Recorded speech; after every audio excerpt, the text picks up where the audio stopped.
Well, good afternoon. Welcome to this Tuesday edition of Wire to Wire. Alongside Rachel McLaughlin, track announcer John G. Dooley, kicking off another week of racing. It's the final 4 weeks of racing left here for the 2024 Thoroughbred and Quarter Horse season, and it's a terrific week in store. Indiana Champions Day on Saturday. We've got some of that great swag that we'll be giving away, and Rachel's come stocked with great stuff for our fans for Indiana Champions Day. So it's also Pink Out Day, thanks to Indiana Breed Development, who sponsored it and always ensures that we have the sweetest swag. We got a hat, and then here's the shirt.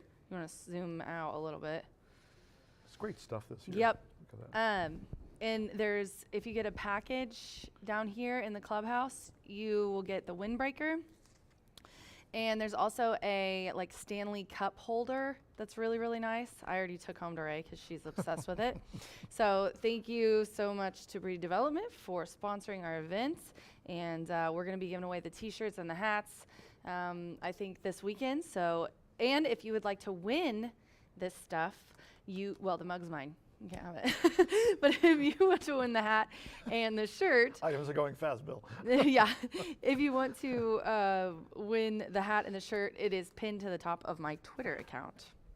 A little contest giveaway. Big day on Saturday. Hope you can join us. Yeah, I was looking at the past performances, the overnights out, and Saturday special noon post time. So we are really looking forward to it here as we kick off Indiana Champions Week today with a 10-race card. We've got 9 thoroughbred races, and we'll close with a quarter horse maiden juvenile dash with a 350 yards. Martha Clausen, she was 4 for 4 last week with her pick. So we'll see if Martha can keep the winning quarter horse selections going for all of you horse players here on a Tuesday at Horseshoe Indianapolis. Kind of straight Tuesday. I keep reminding myself Tuesday as we start off a 4-day race week, but there's no racing on Friday. Always we got weird when we don't race on Monday. Kind of got to get used to it and remind ourselves. Yeah, the Colts won. The Colts won at home. So I'll take the dub. Yeah, downtown was alive and buzzing, and FFA coming in town. That's going to bring a lot of people to the downtown area and here to hopefully out to the racetrack as well. I think we've got a lot of clubhouse reservations, and of course the big day on Saturday. You've got the Swifties coming to town. Right now we've got the weather.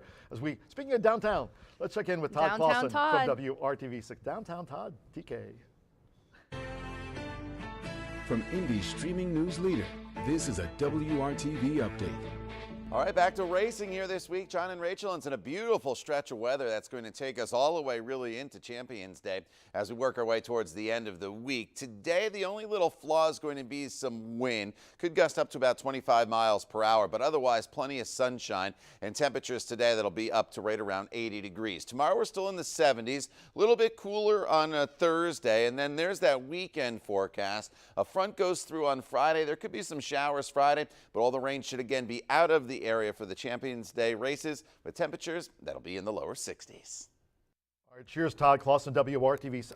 Did you see that? You just did a job on Rachel. That was literally, yeah, that was literally, why? Why is it so nice? And then it's like, oh, Saturday when Rachel has 18 million interviews outside in the winner's circle.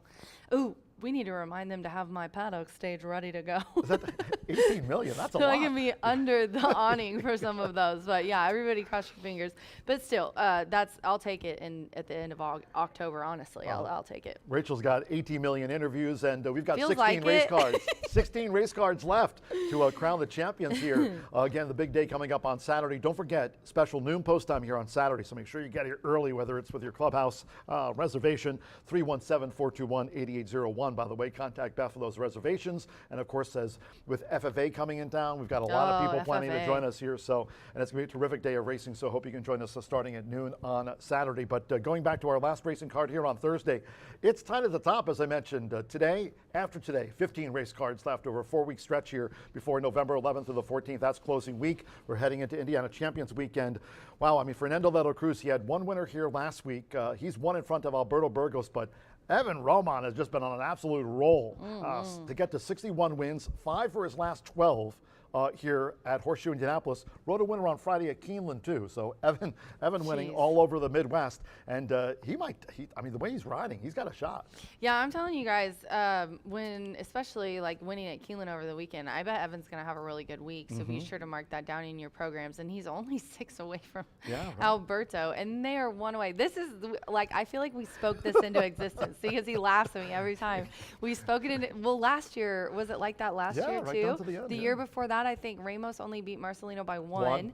Now they're 2 away. And look at Gennaro Gennaro, and Klopp. 50-50. Like, don't get me wrong. I'm really happy that Klopp closed the gap. Say that 5 times. Klopp closed the gap. Close the gap.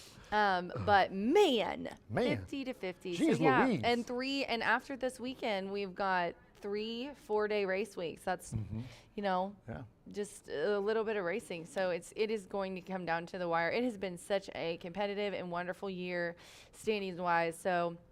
It will be an exciting finish. Exciting for you guys, stressful for Rachel and Tammy as we count every win. That is just a terrific top 5 there. And considering that Marcelino Pedrosa Jr., he's a 3-time champion here. He lost some time due to injury. Also, Santos Sanjor and Yarmari Correa, they all came back with winners. So that was great to see. And Gennaro and Randy, they're 50 wins apiece. So that's going to come down to these final racing cards here over 4 weeks. As we go back, speaking of Evan Roman, so he had a couple of winners here when we last raced on Thursday. There was no racing on Friday, Saturday, Sunday, nor on yesterday. So this is starting off our 4-day stretch, as I mentioned, with Indiana Champions Day on Saturday. But going back to Evan Roman, a couple of nice winners here on Thursday's card, including with Miss Escapade. I know those connections of Miss Escapade. We're thrilled for her maiden win. She had to work. Boogie Woogie Gal did not go down without a fight. Miss Escapade was kept to the maiden mission, and Evan got the result for her connections. Yeah, what a nice ride. He really does look good on a horse. Persevered and here. persevere. I like that. Persevered, ladies and gentlemen, and ended up with the win here in this race. Santa Maria. And these weren't favorites either. $8.80 this one pays.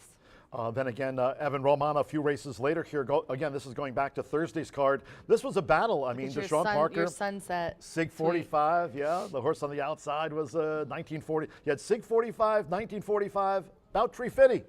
I know, it was all numbers. In. I'm such a dork, but I love that. About Tree Fitty. About Tree Fitty. John Herron. Yeah, love that name. And Evan love Roman. John Herron, great trainer, and Evan just with a nice ride. And this was a $10 horse, so it's not like he's winning on favorites either. He's a really nice rider. I should go down and interview him and see where he's going this winter. That horse really tried to lug in there, but great job by Evan Roman. It was Bout Tree Fitty over 1945 and Sig 45 there on Thursday's card. By the way, speaking of battles too, because let's not forget, insofar as the quarter horse trainers go, it's tight there between Tony Cunningham and Tim Eggleston, and Edgar Diaz having a super quarter horse meet. Yeah, we need to show those because this Saturday we are going to have a lot of quarter horse stakes action for you. The first half of the card is thoroughbred, the second half is quarter horse, and some of the nicest horses are going to be running. So we'll have to take a look at the quarter horse standings tomorrow. Maybe I'll start a little. We'll start a little bit earlier. Speaking of the quarter horses, again, Martha Clausen, she had a perfect week running the table last week. We're giving her a quarter horse maiden juvenile over 350 though to handicap for the finale today. So we're gonna put Martha to the test with this one. And actually, I saw a tweet earlier today from AQHRA, American Quarter Horse Racing Association. The great job that Janet does with the quarter horses there on a national basis. Of course, thinking about Los Al, but Cool Q Baby this week, back in 1997, 1998, 1999, 2000. Cool Q Baby, a Texas-bred mare. She just was a terrific racehorse and won a lot of races in a row. And American Quarter Horse Association made note of her accomplishments today. Cool Q Baby, one of my favorites to have called there. Really? Yeah, she was a terrific Texas-bred mare. Excellent. Well, Martha will be along later today. Can't wait to see Martha. We've got the excellent swag again. One more time, just to remind you here on the pre-race show, we'll be talking about it all week. But Indiana Champions Day, let's show you the list of things that we've got, activities. This we've isn't got even all of it. Yeah, right. This is just the gist. We would need a few pages to get it all. Yeah, we really would. But again, great. And again, you can go on Equibase. The past performances are out, so you can start the handicapping. A terrific thoroughbred and quarter horse card here. Saturday post time will be at noon. We'll have a cigar rolling station, 21 and older, please. For that, Magic Mirror selfie station, massage chairs, the fundraiser for the Indiana Women in Need, because you also mentioned it's a pink out here. The clubhouse decorated for a pink out on Saturday, Indiana Champions Day.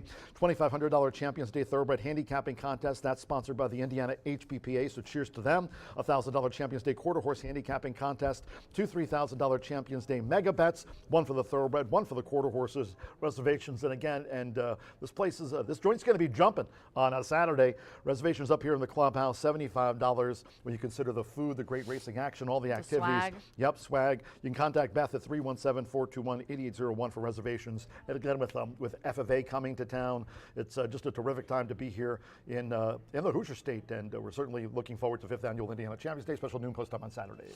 Yes, and we have the Tequila Aradora Suite. We're going to have a pink margarita special as well, a pink raspberry margarita. Very excited about that. Free swag from them. It's just going to be a wonderful day. Can't wait for that. We also have the Pacers Legends coming into town. We are going to do a meet and greet with them.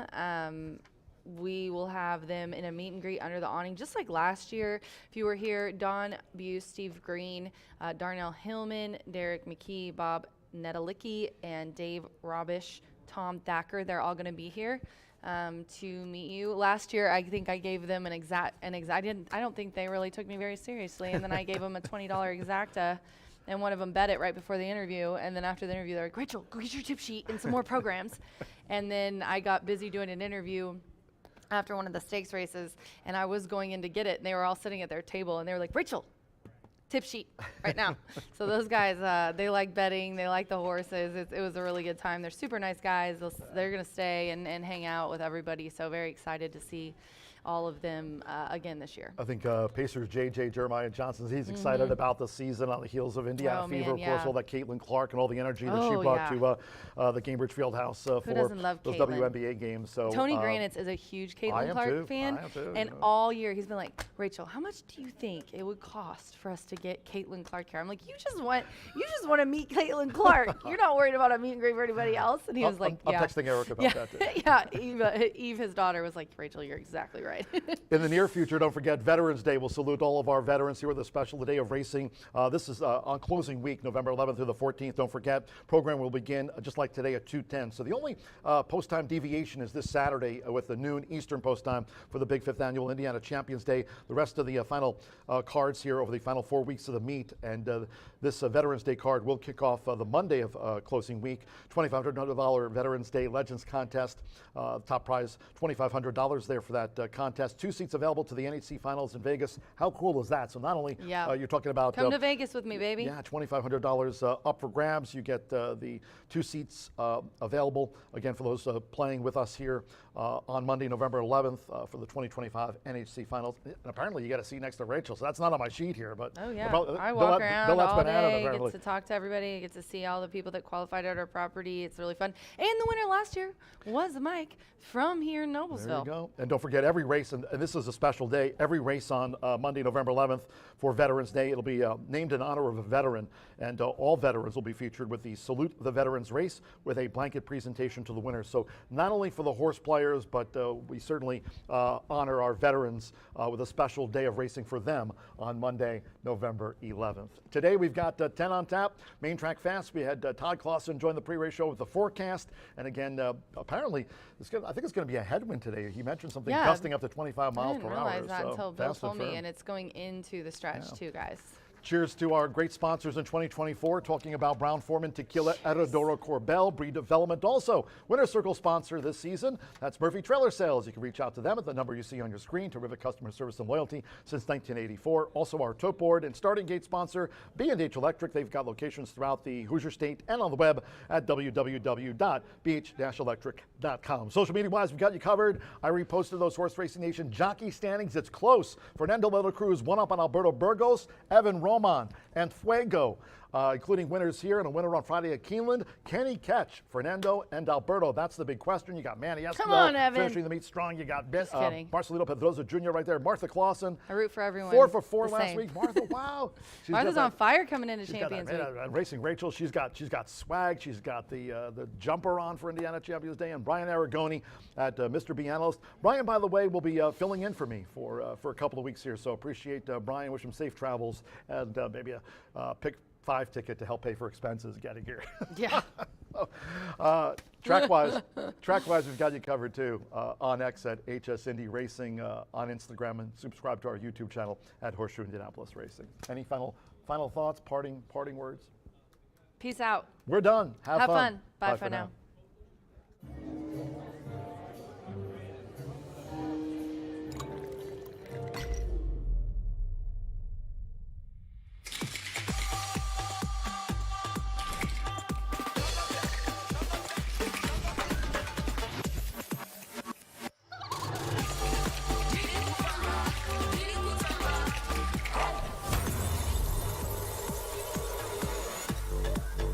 Tequila Herradura. Extraordinary awaits.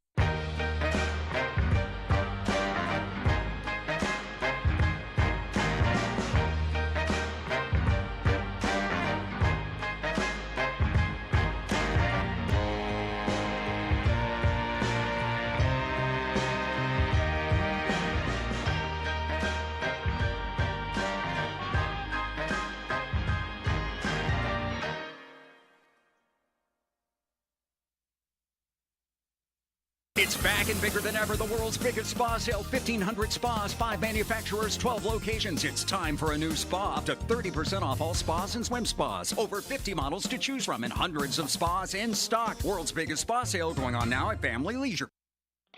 Feel the excitement with TwinSpires.com, the official betting partner of the Kentucky Derby and Breeders' Cup.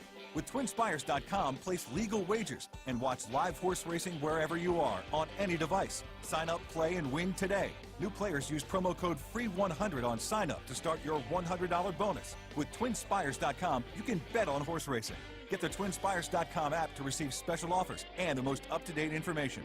Terms and conditions apply. Void where prohibited. Please wager responsibly.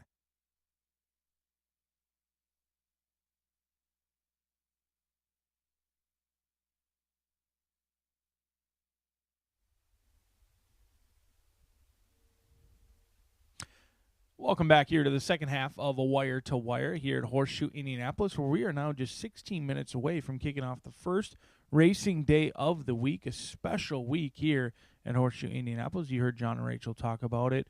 Champions Week, where Rachel will have millions of interviews on Saturday, and speaking of millions, we'll be giving away quite a bit of large purses on Saturday, as well as we crown some champions on Saturday. But we've got a great card today. Not very often in the lid lifter do you get Irad Ortiz to bless you with his talents at Horseshoe Indianapolis. He's set to ride a first-time starter who went for $1.3 million at the sale. Solo Venturi was an expensive purchase of OXO Equine, $1.3 million. And I got to be honest, I'm excited to see how this horse turned out, because when I looked at the breeding, I don't see much in there. The mare, she raced one time. She ran up the track in a turf race, and this is the first foal. So not bred by a champion by any means. Constitution certainly was successful on the racetrack and has been successful thus far as a sire as well. But they must love what they saw either in the mornings or at some point to pay $1.3 million off $110,000 stud fee. And then you get Irad Ortiz. That horse is bound to take money and has done so at 6-5. But let's not overlook Manny Esquivel and Bill Collins. He's been winning at Keeneland. He's winning here at 33%, $150,000 four-star play by Horse Racing Nation for PTK LLC. Another firster that could take action. But then why not OrthoStar? This horse and many other races here at Horseshoe Indianapolis would be all of 1-5. But you bring in Irad, you bring in some of the Kentucky Blue Bloods, and all of a sudden you're getting a great value, at least in my opinion, at 3-1 on OrthoStar. Tony Granite's not a guy who takes his 2-year-olds over to Churchill very often. The horse didn't run poorly at all. 11-horse field, finished fourth, only beaten by 4 lengths. I think OrthoStar is the horse to beat, even though the betting may suggest that it's a one-horse race going through the expensive purchase for OXO Equine. We're going to key in on those 3 to kick off the day with the early pick 5. Race number 2, allowance level non-winners of 2 in here. This looks to be a competitive group, 6 furlongs, more 2-year-olds taking the main stage. We'll go Complex Music along with El Sargento, Gennaro Garcia, Viral. They've been doing very well. Now, Viral may be just an apprentice, but he's winning at an excellent rate. He still gets a 7-pound bug break, and when he teams up with Gennaro, who's looking to hold off Randy Klopp, who has been resurgent and has not stopped over the past 2 months, they win at 17%. And then you've got Complex Music for the Asmussen gang. Keith riding for father Steve Asmussen. They've been winning at a very high rate here at Horseshoe Indianapolis, but they couldn't take advantage of a very clean journey last time out. Now they draw the inside, a little bit pesky in here. I think Complex Music or El Sargento hopefully gets us through. If I were to add in maybe some others, I might look at number 2, Smooth and Silky at 6-1 for Michael Maker, along with Macho Man for Brian Waltz, a horse who could very easily be overlooked in here. 1,000 Words is a hot sire right now and has produced vodka with a twist along with Queen's MG. But this horse got very warm last time out at 5-2, and I think should he handle the warm-up a little bit better, could run a big race. 1 and 5 for me in race number 2, but certainly fearful of the 2 and 4 in the second. Race number 3, a challenging event in here. You've got some first-time starters mixed in with some horses with experience. Low-level claiming price. We'll go 3, 5, and 6. No strong opinion between those three. Using the proverbial ABC horses in here. Just a race to get through and try and move along. Race number 4, mile and a 16th on the turf course in this spot. Maybe the best betting opportunity of the day. I happen to like Bull Toro, 5-2. I know it's a favorite, and to say it's the best betting opportunity of the day, I'm hopeful that some other horses take action. I think this looks to be a wide open race on paper. Maybe can get around 3-1 or 7-2 on Bull Toro. The horse is 1 for 19, 7 second place finishes. Certainly doesn't love to win. I just like the way this horse has gone. Last time out went off at 15-1, ran a sneaky good race. You've got connections that win races. Doubtful will get an overlay price, but 5-2 would certainly feel fair in this spot with the scratch of the 3, 13, and 15. But if you don't like the 1, it's a wide open betting event in there, and someone is bound to get paid. Into the 5th race, we will kick off today's late fire 5 in here. Scratch numbers 3 and 9 out of the 5th race. 1, 2, 6, 7, and 8, we're going to open it up in here. This is a race that they're all running protected, but many of them have been a little bit inconsistent throughout their careers. You've got some horses cutting back, a ton of horses that want the lead. Looks like it's going to be a race in which someone gets the best trip, maybe not the best horse in this spot. So 1, 2, 6, 7, and 8 for yours truly in the 5th and final. That kicks off the late fire 5 as well. We'll see if the $1.3 million purchase can live up to the hype by Rad Ortiz. Going to spend his Tuesday in Shelbyville, Indiana, something we don't say very often here at the place known as the Shoe. But John G. Dooley takes you through the scratches and changes. We are just 10 minutes away from kicking off the baby races and the early pick 5. Cheers, Brian. Racing analyst Brian Aragoni with his thoughts and analysis on this upcoming maiden juvenile mile. Good afternoon from Horseshoe Indianapolis. Hello now from the broadcast booth. Great to have you with us. Track announcer John G. Dooley. 10 races on tap. Mostly sunny, mid-70s. Main track fast, turf course firm rail at 36 feet this race week. If you have your programs close by, let's take a look at the changes and corrections on today's racing program. Starting the card in the 50-cent early pick 5 with the maiden juvenile mile, scratch number 2, Vehemently. Number 2, Vehemently, has been scratched. The 7 Solo Venturi, a jockey change to Irad Ortiz. Irad Ortiz on the 7 Solo Venturi. Number 4, Reignite, add 1 pound to the program weight. First race starts at the 50-cent early pick 5 with the 210 opener. The second race sprint starts the 50-cent early pick 4, scratch number 7, El Cordobes. Number 7, El Cordobes, has been scratched. There are no changes in the third race maiden sprint. In the third race at 3:12, all late run. Turning to the fourth, the start here of the $1 Horseshoe Hat Trick Turf Pick 3. Course firm, rail at 36 feet this Indiana Champions Week. Scratch the 3, Honeytown, the 13, Perceptive, and take out the 15, Lucky Shore. The 14, She's a Rodeo Queen, draws in. The 14, She's a Rodeo Queen, will run. Scratch the 3, 13, and number 15 from the turf. Turning to the 5th, sprint starts the 50-cent late fire 5. Here, scratch 3, Echo Dreamer, and 9 to Kitten. Scratch the 3 and number 9. Number 4, March Creek Music, a jockey change to Abel Lescano. Abel Lescano on the 4, March Creek Music. Number 2, Wins Forever, 6 pounds over the listed program weight. The 6, Hard Truth wins, 1 pound over. In the 6th LeVar 10, another Carter for the turf. Scratch 1, Digital Software. 11, Quencio. 13, Home Run Happy. The 14, Temple City Run. And scratch 15, Red Line Overdrive. Scratch the 1, 11, 13 through number 15. All have been withdrawn. In the 7th race, Turf Sprint. Scratch the 4, Zippin' Gigi. 6, Spiteful Sam. 7, King of Kentucky. Take out the 8, Optimal Courage. Scratch 13, Metallic Man. And 14, Ready Pursuit. The 15, Gins and Tins, draws in. Gins and Tins, the number 15, will run. Scratch the 4, 6, 7, 8, 13, and number 14. In the 8th race, there are no scratches and no jockey changes. The 1-1 finale, 2 pounds over, and the 2 Sunny Attitude should be marked in your program as being Indiana bred. The Indiana bred symbol should be added to the program for the 2 Sunny Attitude. That's a program correction. In the 9th, Maiden Juvenile Mile, no changes in the 9th, all 9 run. And then the 10th, closing with a quarter horse maiden juvenile dash over the 350 yards. Fast track headwind. Scratch the also eligibles. 11, Tell Her She's a Boss. 12, RR Crown This Jess. The 13, Mr. Coast to Coast Top End. And the 14, MG Kangora. Scratch the also eligibles. No rider changes. And these overweights. The 3, Lil Cool Okie, 2 over. The 4, You Talking About Me, 7 over. The 5, Louisiana in Love, adds 7 pounds to the program weight. 6, Mr. Fantastic Babe, 4 over. 7, DLJ Eagle Divas Girl, plus 5 pounds. 9, Rock Eagle, 2 pounds over, makes the weight there 126. 10, Famous Mystery, 7 over, and scratch the also eligibles. There, a look at the changes and corrections on today's racing program.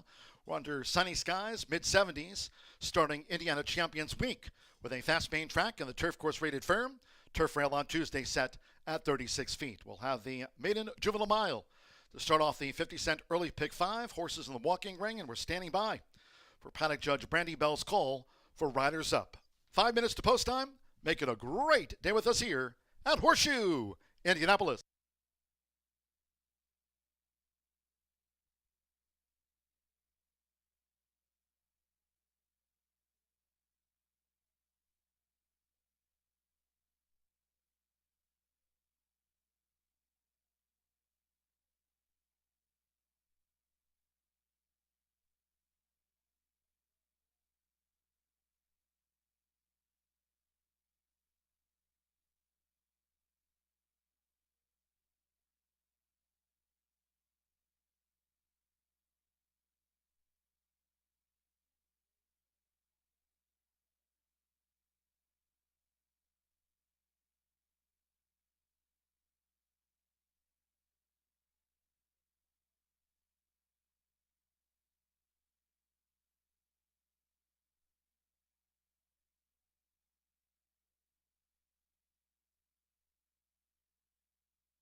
The horses called Postford for the first race.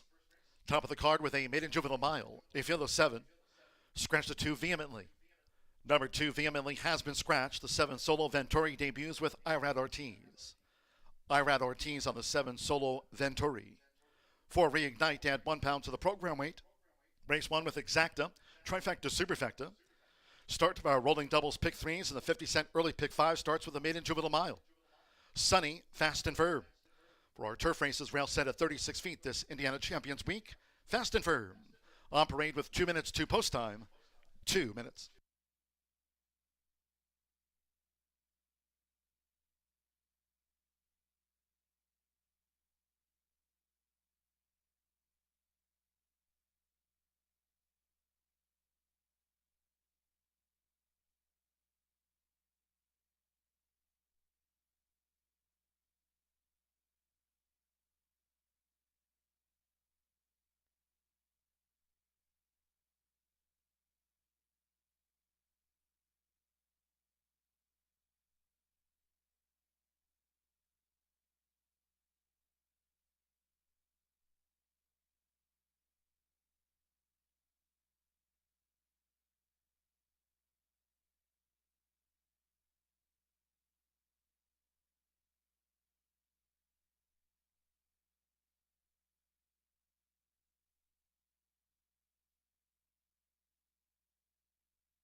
Less than 1 minute to post time. Maiden juvenile mile starts the 50-cent early pick 5. Fast and Firm. Less than 1 minute.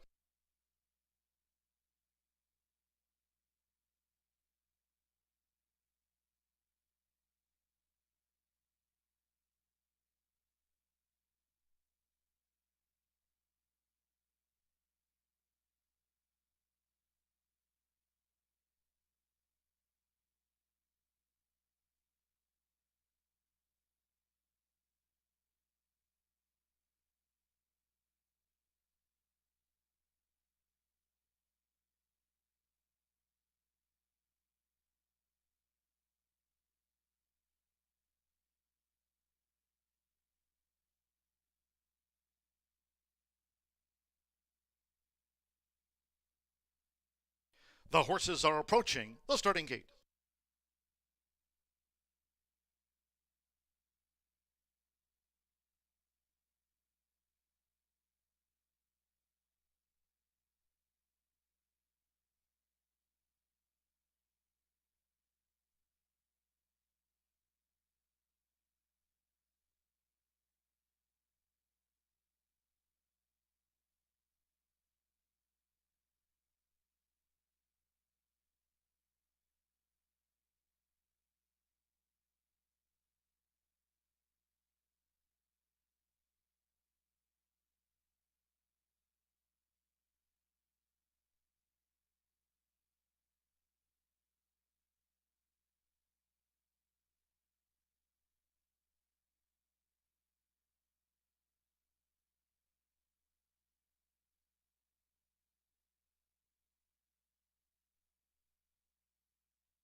The horses have reached the starting gate.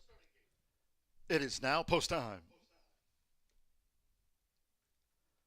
They're going in. Oscar Villarreal with Cantorito. Pacific Standard leading jockey Fernando de la Cruz with 68 wins here this season.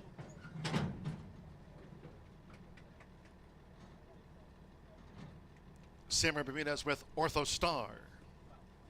Gavin Ashton, Golden Ice like Pacific Standard, both for Calumet Farm. Now Irad Ortiz with Solo Venturi. The newcomer, Solo Venturi, went in well. Eric Asmussen with Reignite. Over the mile, one more, Manny Esquivel, and first-time starter Purdy Darn Good.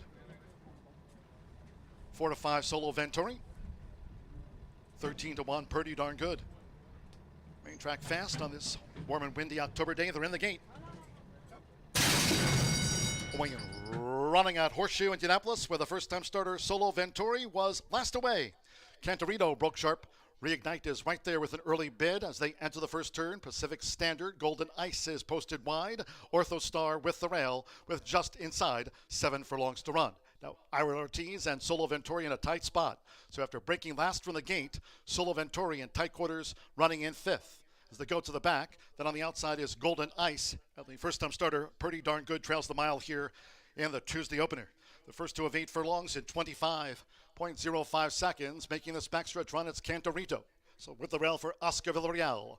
Cantorito just leads Reignite, who's right there for Eric Asmussen, as Pacific Standard is 3 deep uncovered. And then held up is Ortho Star in behind horses. Ortho Star looks to move through underneath of Cantorito. They're well grouped. Solo Venturi on the far outside is 4 from the lead at the 3.5. And we trail back to Golden Ice and Purdy Darn Good.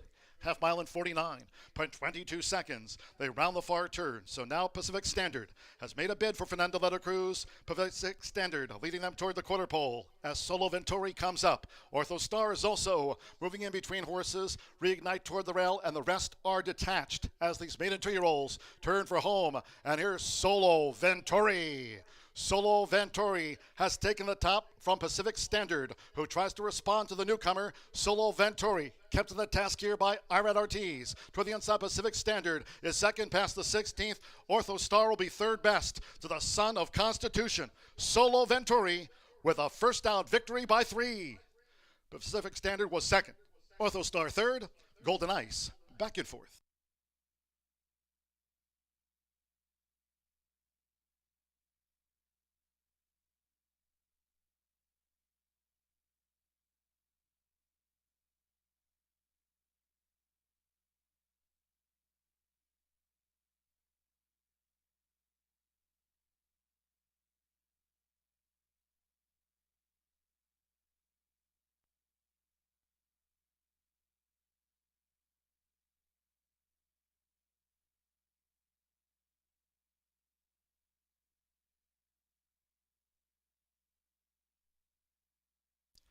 $139.80 after the maiden juvenile mile.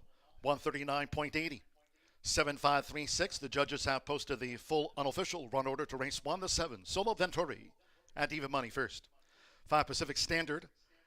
And 3 to 1 was the runner-up after the mile. 3 Ortho Star. 2 to 1 third, and 6 Golden Ice at 13 to 1 fourth. Hold all until official. $1.3 million yearling. Solo Venturi, son of Constitution. Irad Ortiz in to win. For William Walden, OXO Equine, LLC Larry Best. Solo Venturi, first out victory with the money on.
Returning to the Murphy Trailer Sales Winner Circle is the 7 Solo Venturi with Irad Ortiz.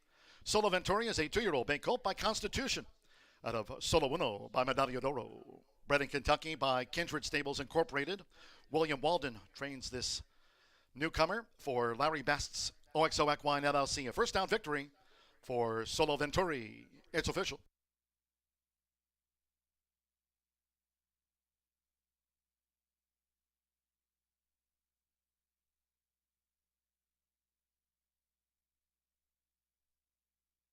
First results in.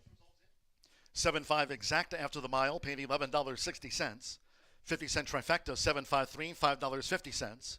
And with Golden Ice fourth in the maiden juvenile mile, the 10-cent superfecta of 7.536 returned $3.29. In the opener, the 2 was a non-runner favorite first.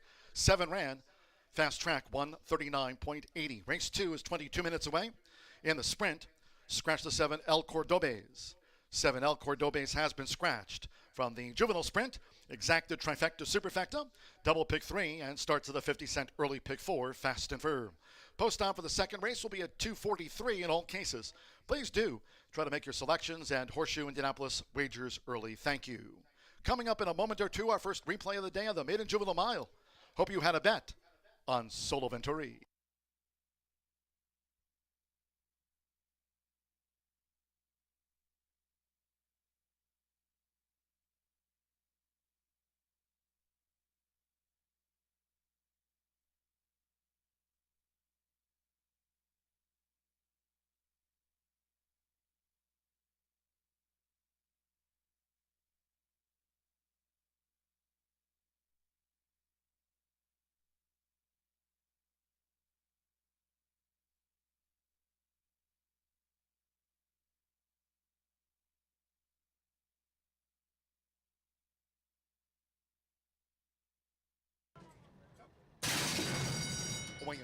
Running at Horseshoe Indianapolis, where the first-time starter Solo Venturi was last away. Cantorito broke sharp. Reignite is right there with an early bid as they enter the first turn. Pacific Standard, Golden Ice is posted wide. Ortho Star with the rail, with just inside 7 furlongs to run. Now, Ira Ortiz and Solo Venturi in a tight spot. So after breaking last from the gate, Solo Venturi in tight quarters, running in 5th. As they go to the back, then on the outside is Golden Ice. The first-time starter, Pretty Darn Good, trails the mile here in the Tuesday opener. The first 2 of 8 furlongs in 25.05 seconds. Making this backstretch run, it's Cantorito. So with the rail for Oscar Villarreal. Cantorito just leads. Reignite, who's right there for Eric Asmussen, as Pacific Standard is 3 deep uncovered. And then held up is Ortho Star in behind horses. Ortho Star looks to move through underneath of Cantorito. They're well grouped. Solo Venturi on the far outside is 4 from the lead at the 3.5. And we trail back to Golden Ice and Pretty Darn Good. Half mile in 49.22 seconds. They round the far turn. So now Pacific Standard has made a bid for Fernando Letta Cruz. Pacific Standard leading them toward the quarter pole as Solo Venturi comes up. Ortho Star is also moving in between horses. Reignite toward the rail, and the rest are detached as these maiden 2-year-olds turn for home. And here's Solo Venturi. Solo Venturi has taken the top from Pacific Standard, who tries to respond to the newcomer, Solo Venturi. Kept to the task here by Irad Ortiz. Toward the inside, Pacific Standard is second past the 16th. Ortho Star will be third best to the son of Constitution, Solo Venturi, with a first out victory by 3. Pacific Standard was second. Ortho Star third. Golden Ice back in fourth.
Cowboy Culture is the only son of Quality Roads standing in the state of Indiana.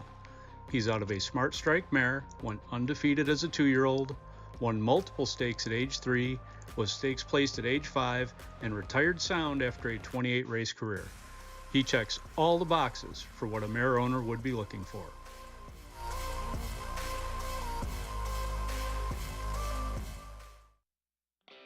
Feel the excitement with TwinSpires.com, the official betting partner of the Kentucky Derby and Breeders' Cup. With TwinSpires.com, place legal wagers and watch live horse racing wherever you are on any device. Sign up, play, and win today. New players use promo code FREE100 on sign up to start your $100 bonus. With TwinSpires.com, you can bet on horse racing. Get the TwinSpires.com app to receive special offers and the most up-to-date information. Terms and conditions apply. Void where prohibited. Please wager responsibly.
What a debut that was. Solo Venturi, just dominant. Showcases why OXO rolled out the wallet or purse strings, $1.3 million, and skips home a green but talented winner in the lid lifter. If we go On to race number 2, kick off today's 15% takeout pick 4. Scratch your outside runner, El Cordobes. And right now, Smooth and Silky's taking a ton of love in the wagering pools at 2-1. I'm going to go a different direction in here and try El Sargento, Oscar Villarreal, for Southwest Racing Stables, teaming up with Gennaro Garcia as he strives to keep his name atop the trainers' standings. But Randy Klopp has pulled into a tie as we head into the final 16 days or so of racing.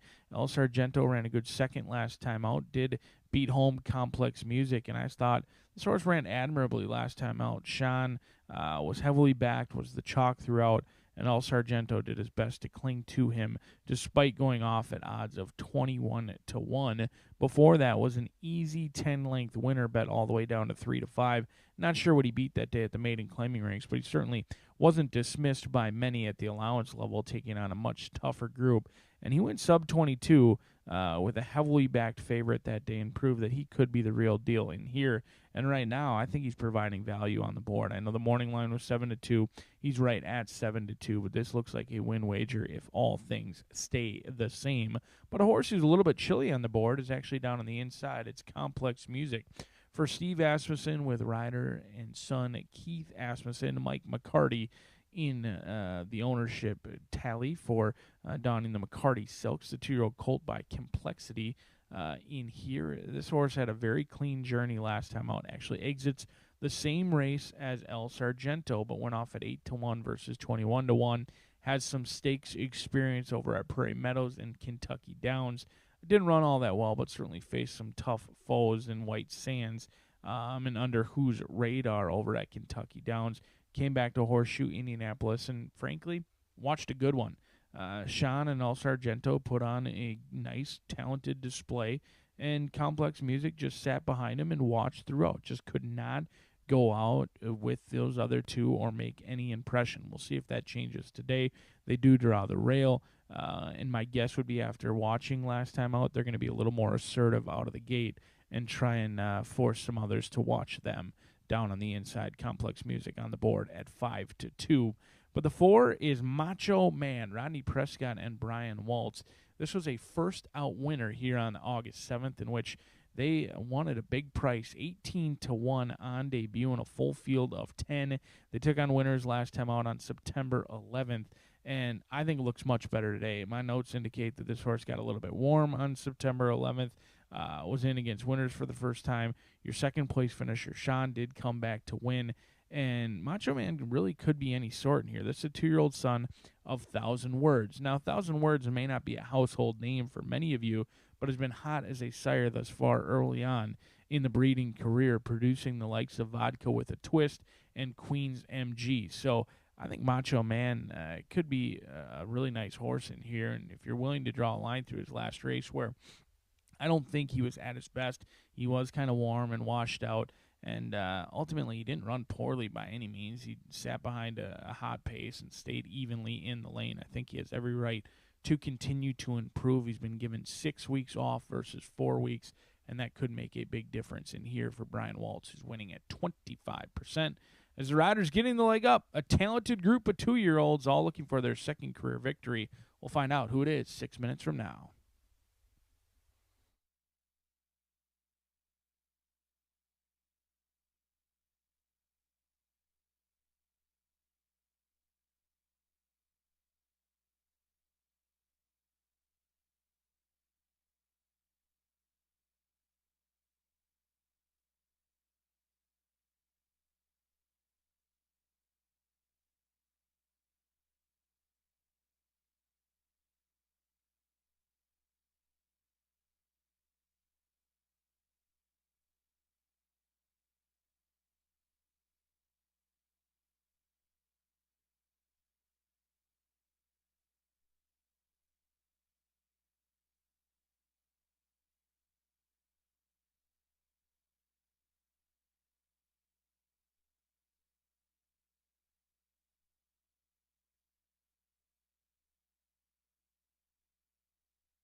The 2-year-old stepping onto the track now for the second race sprint. Over the 6 furlongs, a field of 6. Scratch the 7, El Cordobes. Scratch the 7. El Cordobes withdrawn from the juvenile sprint. Race 2 with Exacta, Trifecta, Superfecta. We start another rolling double. Pick 3 and the 50-cent early. Pick 4 starts here. 4 minutes to post time. On parade. 4 minutes to the juvenile sprint.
Two minutes to post time. 2 minutes.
Less than 1 minute to post time.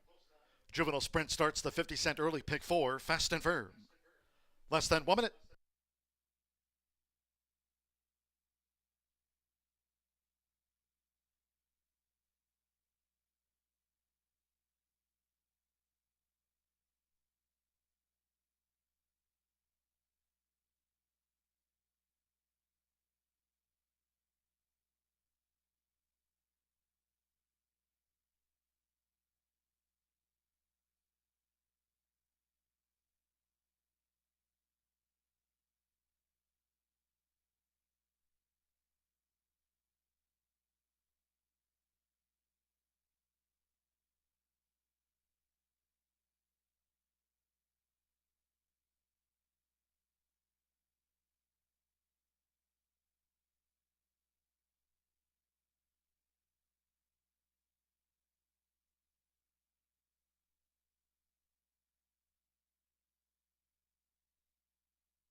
The horses are approaching the starting gate.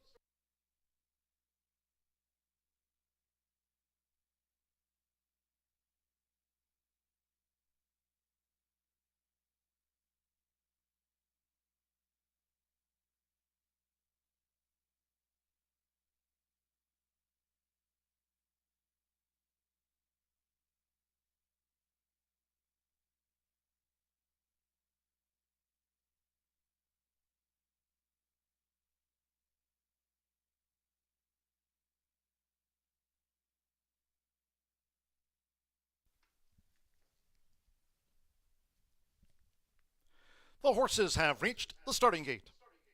It is now post time. Loading in front of starter Ray Kuick.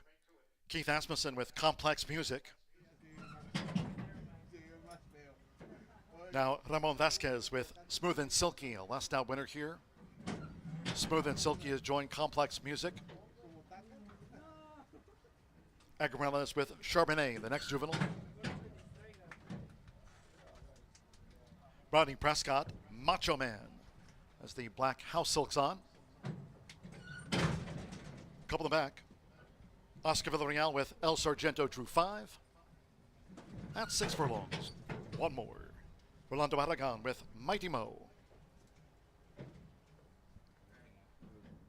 El Sargento, 2-1 favorite. Seconds of the day from Horseshoe Indianapolis. They're in the gate. And they're off. Mighty Mo broke sharp. Quickly headed off by Charbonnet. Smooth and Silky is right there toward the inside. El Sargento in the red cap and Complex Music with an early bid as they make this dash toward the half-mile pole. It's Smooth and Silky. Smooth and Silky and Charbonnet, they're vying early while 2 clear from Complex Music, who tracks them nicely from third. As they head toward the far turn, it's a break of 4 more. Toward the inside, Macho Man with El Sargento and wide. Mighty Mo trails the juvenile sprint. The quarter battle through in 22.26 seconds. So Smooth and Silky just leads with the rail for Ramon Vasquez as Charbonnet is right there for Edgar Morales. They continue to vie for the lead coming toward the quarter pole, and Complex Music is poised to strike now for Keith Asmussen. Complex Music has swept ahead as they turn for home. El Sargento in 4th, and then farther back to Mighty Mo and Macho Man. Complex Music took the lead off the turn half mile. 45.74 seconds. Complex Music with a 2-length lead in the final furlong from Smooth and Silky. Charbonnet is now 3rd after vying, and El Sargento is 4th. They're close to home. Keith Asmussen orchestrates a win with Complex Music by a half dozen lengths. Smooth and Silky holds El Sargento. Charbonnet finished 4th.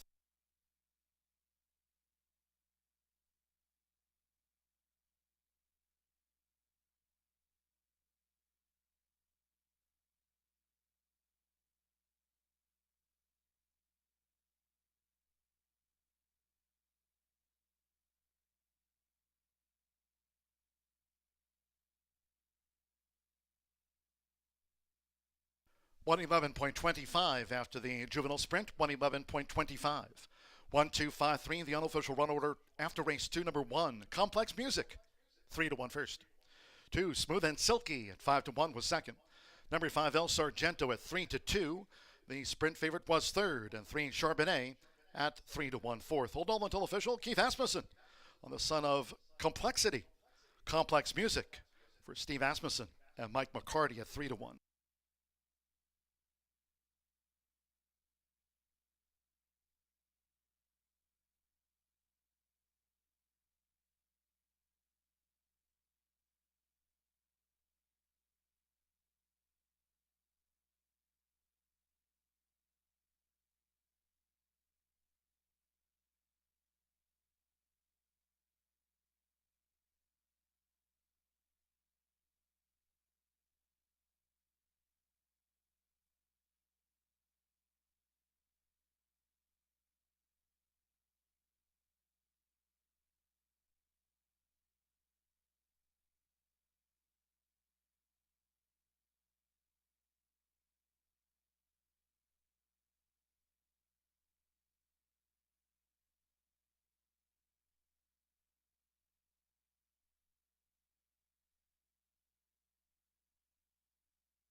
The result of the second race official.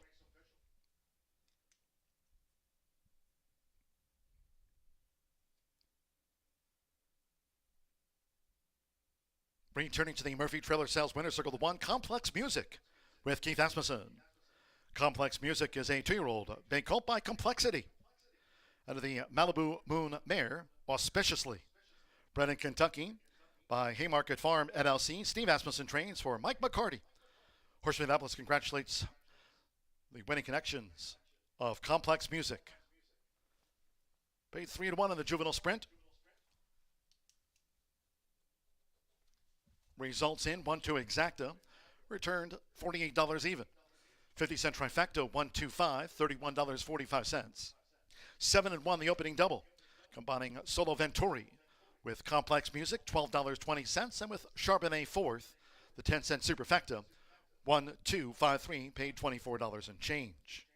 In the juvenile sprint, the 7 was a non-runner, favorite, third. 6 ran, 111.25 after the running of race 2. On to the third we go, and in the maiden sprint, there are no changes, all 8 run. No changes in the next one. Exacta, trifecta, superfecta, double pick 3. Post time will be in 23 minutes, now scheduled for a 3:16 post time.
And they're off. Mighty Mo broke sharp.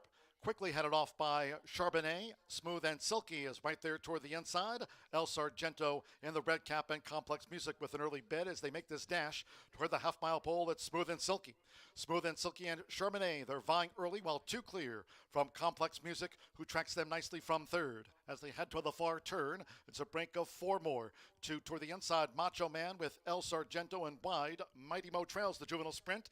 The quarter battle through in 22.26 seconds. So Smooth and Silky just leads with the rail for Ramon Vasquez as Charbonnet is right there for Edgar Morales. They continue to vie for the lead coming toward the quarter pole, and Complex Music is poised to strike now for Keith Asmussen. Complex Music has swept ahead as they turn for home. El Sargento in fourth, and then farther back to Mighty Mo and Macho Man. Complex Music took the lead off the turn, half mile, 45.74 seconds. Complex Music with a 2-length lead in the final furlong from Smooth and Silky. Charbonnet is now third after vying, and El Sargento is fourth. They're close to home. Keith Asmussen orchestrates a win with Complex Music by a half dozen lengths. Smooth and Silky holds El Sargento. Charbonnet finished fourth.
Track announcer John G. Dooley with today's edition of Dooley's Data on a warm October 22nd day to start off Indiana Champions Week with us here at Horseshoe Indianapolis. A beautiful day with temperatures in the mid-70s. We are sunny, fast, and firm, and of course racing this week, Wednesday and Thursday. A lot of racing on Friday, and of course the big day in the fall with 5th Annual Indiana Champions Day coming up on Saturday. Hope you've made plans to join us here for a terrific day of racing.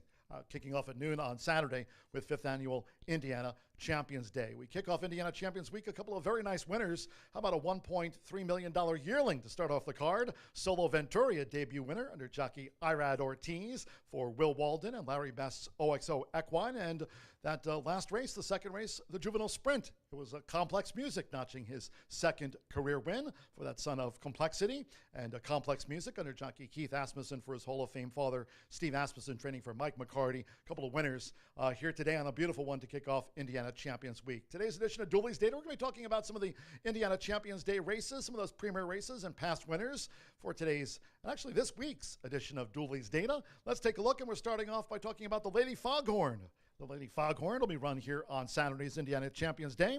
Began during the first Indiana Champions Day back 4 years ago, and that was the year of COVID, and ran for a purse of $10,000. As we look back at the past results from the Lady Foghorn, Fireball Baby, very, very popular winner, took out the inaugural running of the Lady Foghorn here at the Shoe and returned to repeat back in 2021, 3 years ago. No More Fake News, won in 2022, and was greeted by a special guest, Forey Smith of Yellowstone fame, joined us here a couple of years ago in the winner's circle.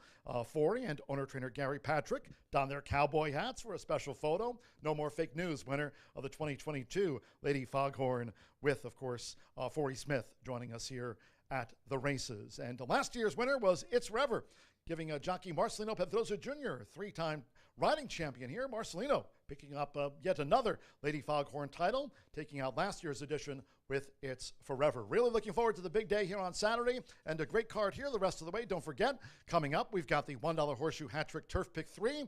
We are sunny, fast, and firm on a beautiful day to start off Indiana Champions Week here at Horseshoe Indianapolis.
We're 9 minutes to the third race here at Horseshoe Indianapolis. This is a 3-year-old nut maiden claiming for 75. 6 furlongs on the dirt, and the 6-5 favorite, the 5, is my top selection here. Crafty Gal. Walter Rodriguez is aboard for Wes Ward, and this one has been at Churchill and Colonial on the inner turf as of late. 5 furlongs there. Is returning to dirt, should offer some improvement. Is going from maiden claiming to 16, where he was second versus Tougher, only beaten half a length, to maiden claiming for 7,500. Been the better's favorite in both his lifetime races. The 4th place finish at Churchill back in June. Extra Extraordinary, the winner of that race, came back to win and didn't have a very good start. The improvement in that next race on September 4th was nice. He's had 4-year-old filly by Quinteros. She has had 48 days away, and Wes is 27% when his horses are taking that kind of layoff. So I think the freshening is going to benefit her. Also, it's from smaller numbers, but when he moves his horses from turf to dirt, 43%. Not as many, not as large of numbers there, but definitely a big number for a win clip. But the 5, Crafty Gal, is who I'm going to go with here in this race on top. And then the 8, Hop, Snip, and a Jump. Hop, Snip, and a Jump is Thiago Canuto aboard here for Ron Hale. And this 8, just taking a look, I mean, really moving around, feeling good, on her toes. He's kind of having to hold her back a little bit. I like to see that in the paddock. This one's made 12, lucky number 13 maybe, but a few in the money finishes. A recent third at Belterra on a fast track. Caught the slop last time. Don't think that she liked it. But on a fast track at today's distance of 6 furlongs and a maiden claiming for 15, she was third on September 4th. She has ran here in Indiana a few times, but she's back here and dropping down to pretty low, 7,500 in this race. So I'm going to go with the 8 here, 4-year-old filly for my exacta. And then the 3 is 12-1 on the tote board. Stage Right. She is feeling good, that 8. Exit Stage Right. No, it's not Exit.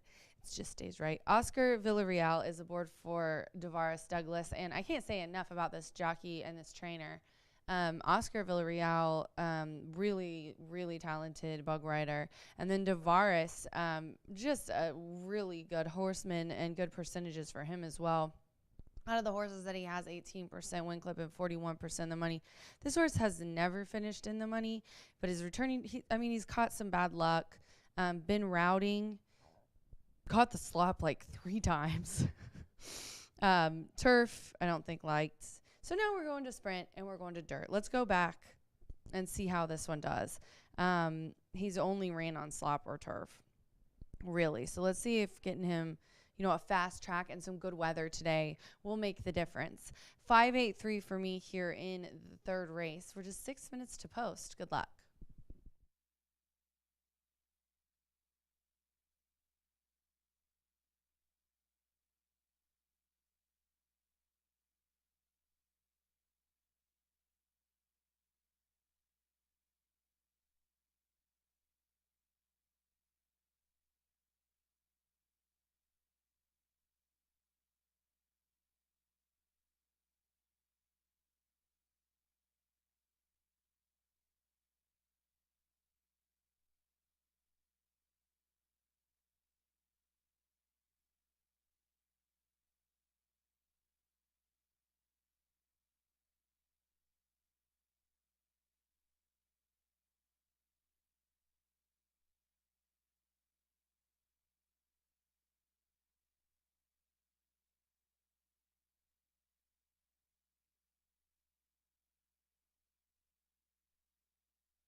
The horses call postward now for the third race.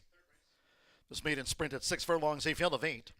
There are no program changes here. All 8 run in the maiden. Exacta, trifecta, superfecta, double pick 3 on parade with 4 minutes to post time. 4 minutes now. Together bet on.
Less than 1 minute to post time.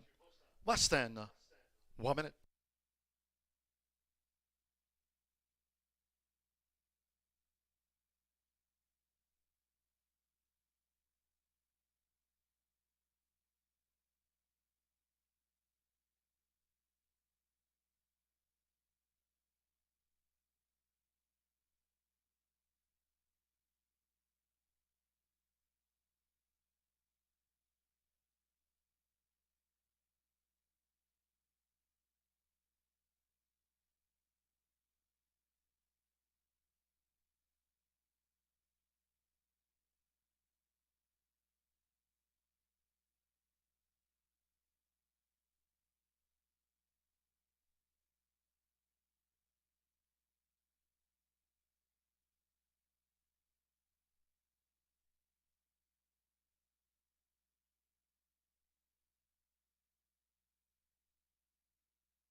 The horses are approaching the starting gate.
The horses have reached the starting gate.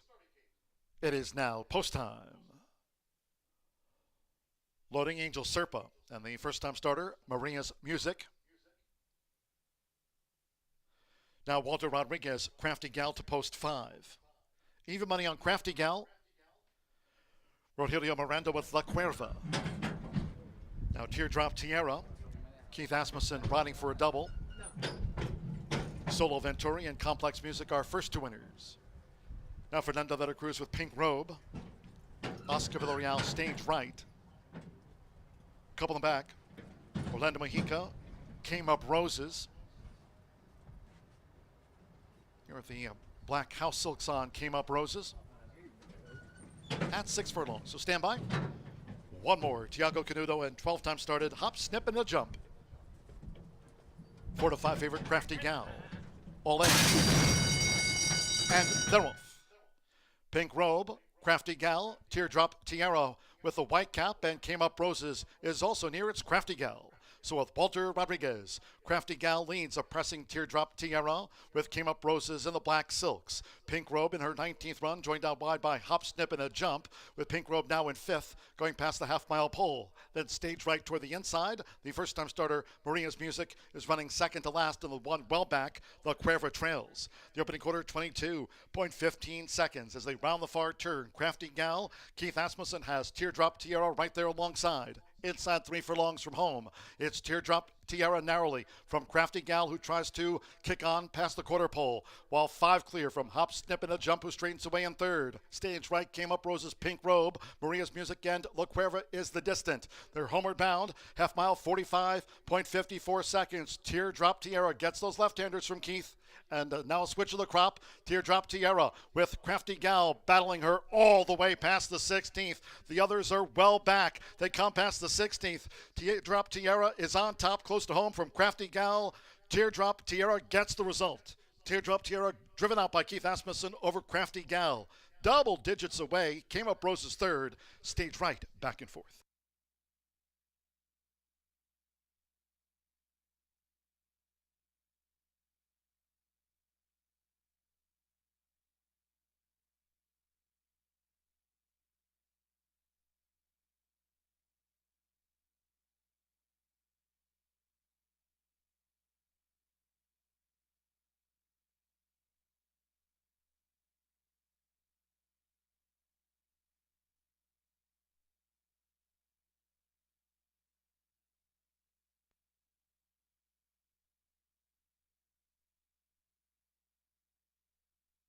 $111.99 after the maiden sprint. $111.99. 65436 Teardrop Tiara. 7 to 5 first. 5 Crafty Gal at 4 to 5 was the runner-up in the maiden. The 4 Came Up Roses. 9 to 1 third and 3 Stage Right at 9 to 1 getting into the frame. 6-5-4-3. Hold on until official. Quick fire double. Keith Asmussen riding for his Hall of Fame father. Here the daughter of Upstart, Teardrop Tiara, out to the maiden ranks.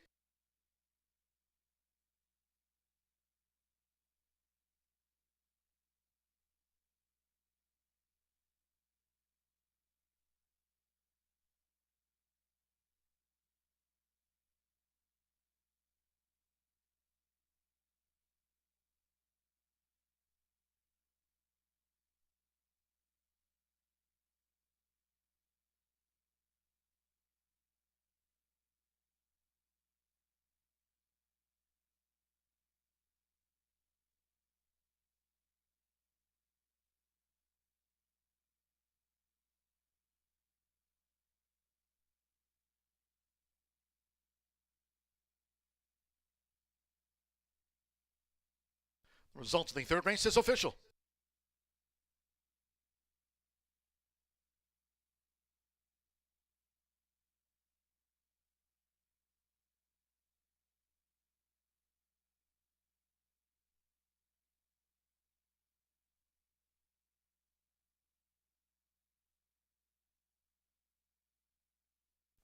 Stepping into the Murphy Trailer Sales winner's circle, the 6 Teardrop Tiara. Riding double, quick fire double for Keith Asmussen. Teardrop Tiara is a 3-year-old bay filly by Upstart. At a Bodie on tap by Bodymeister. Bred in Kentucky by Sam Sherman. Double on the card for Steve Asmussen. Hall of Famer trains here for Joan and Ron Winchell's Winchell Thoroughbreds LLC. Horseshoe Indianapolis congratulates the winning connections. Teardrop Tiara out to the maiden ranks. $4.80 to win as the second choice in that maiden distaff sprint results in the 6.5 exacta, $8.40. 50-cent trifecta, 6.54, paid $10.60. 1.6 Asmussen double, $33.80. 10-cent superfecta, $5.36. Stage right fourth in the maiden. And the first 50-cent pick 3 of the day, paid $15.55. In the maiden, the favorite second, all 8 ran, 111.99. And the fourth of today's 10, and the first of those on the turf course. Scratch the 3 Honeytown, 13 Perceptive, and 15 Lucky Shore. Note the 14, She's a Rodeo Queen, draws in. Opens at 7-1. She's a Rodeo Queen, the 14 runs. Scratch the 3, 13, and number 15 from the race card. Exacta, trifecta, superfecta. Double pick 3. Start to the $1 horseshoe hat trick, all turf pick 3. Course firm, ran 36 feet on this Indiana Champions Week. Firm and fast, post time in 21 minutes to the turf at 3:47.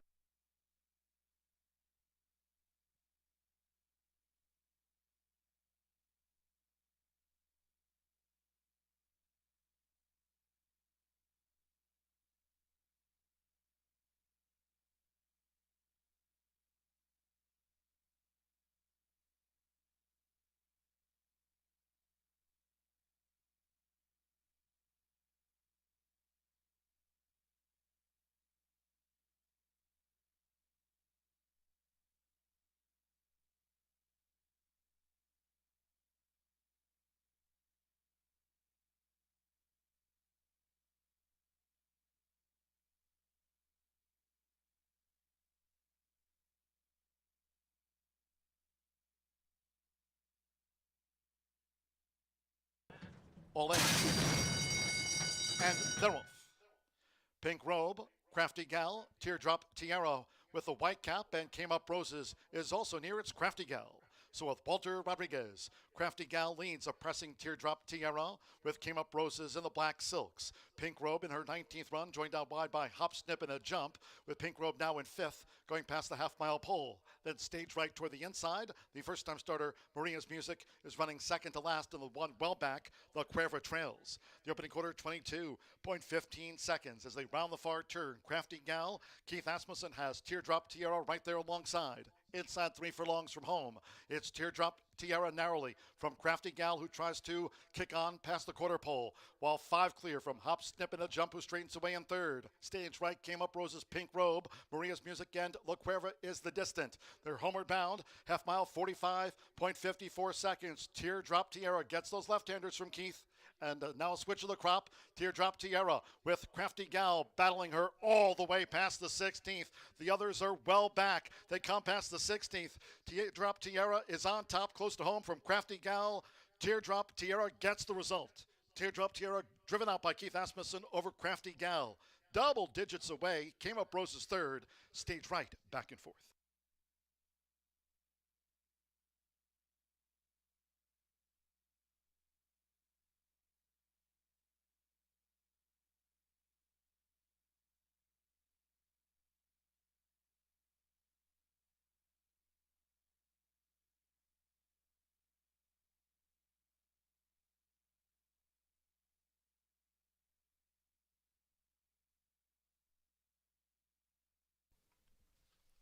From the third race maiden, there were 2 claims in for the 5 Crafty Gal for $7,500 in a 2-way shake.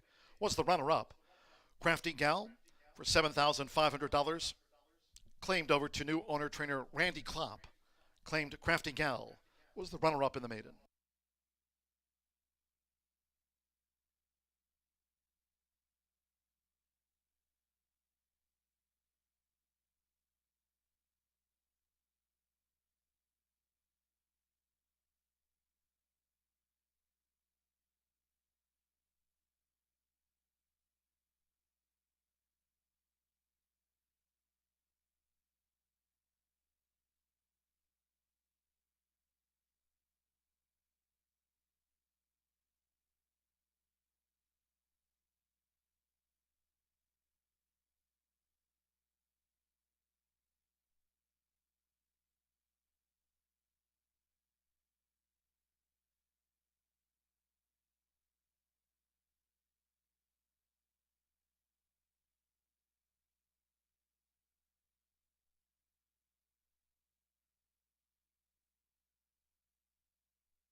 Indiana Champions Day, presented by Indiana Breed Development, is Saturday, October 26th at Horseshoe Indianapolis. Racing starts at 12 p.m., featuring the state's top thoroughbreds and quarter horses. Meet Indiana Pacers legends, register for $3,000 mega bets, enjoy a free cigar, and relax in massage chairs as the track hosts Pink Out to support Indiana women in need. It's all happening Saturday, October 26th at Horseshoe Indianapolis, just off I-74 at exit 109 in Shelbyville.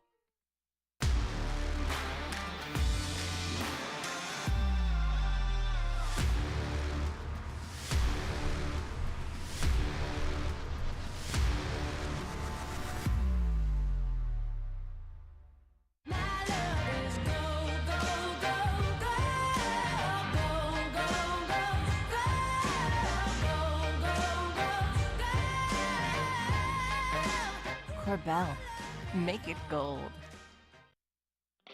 Feel the excitement with TwinSpires.com, the official betting partner of the Kentucky Derby and Breeders' Cup.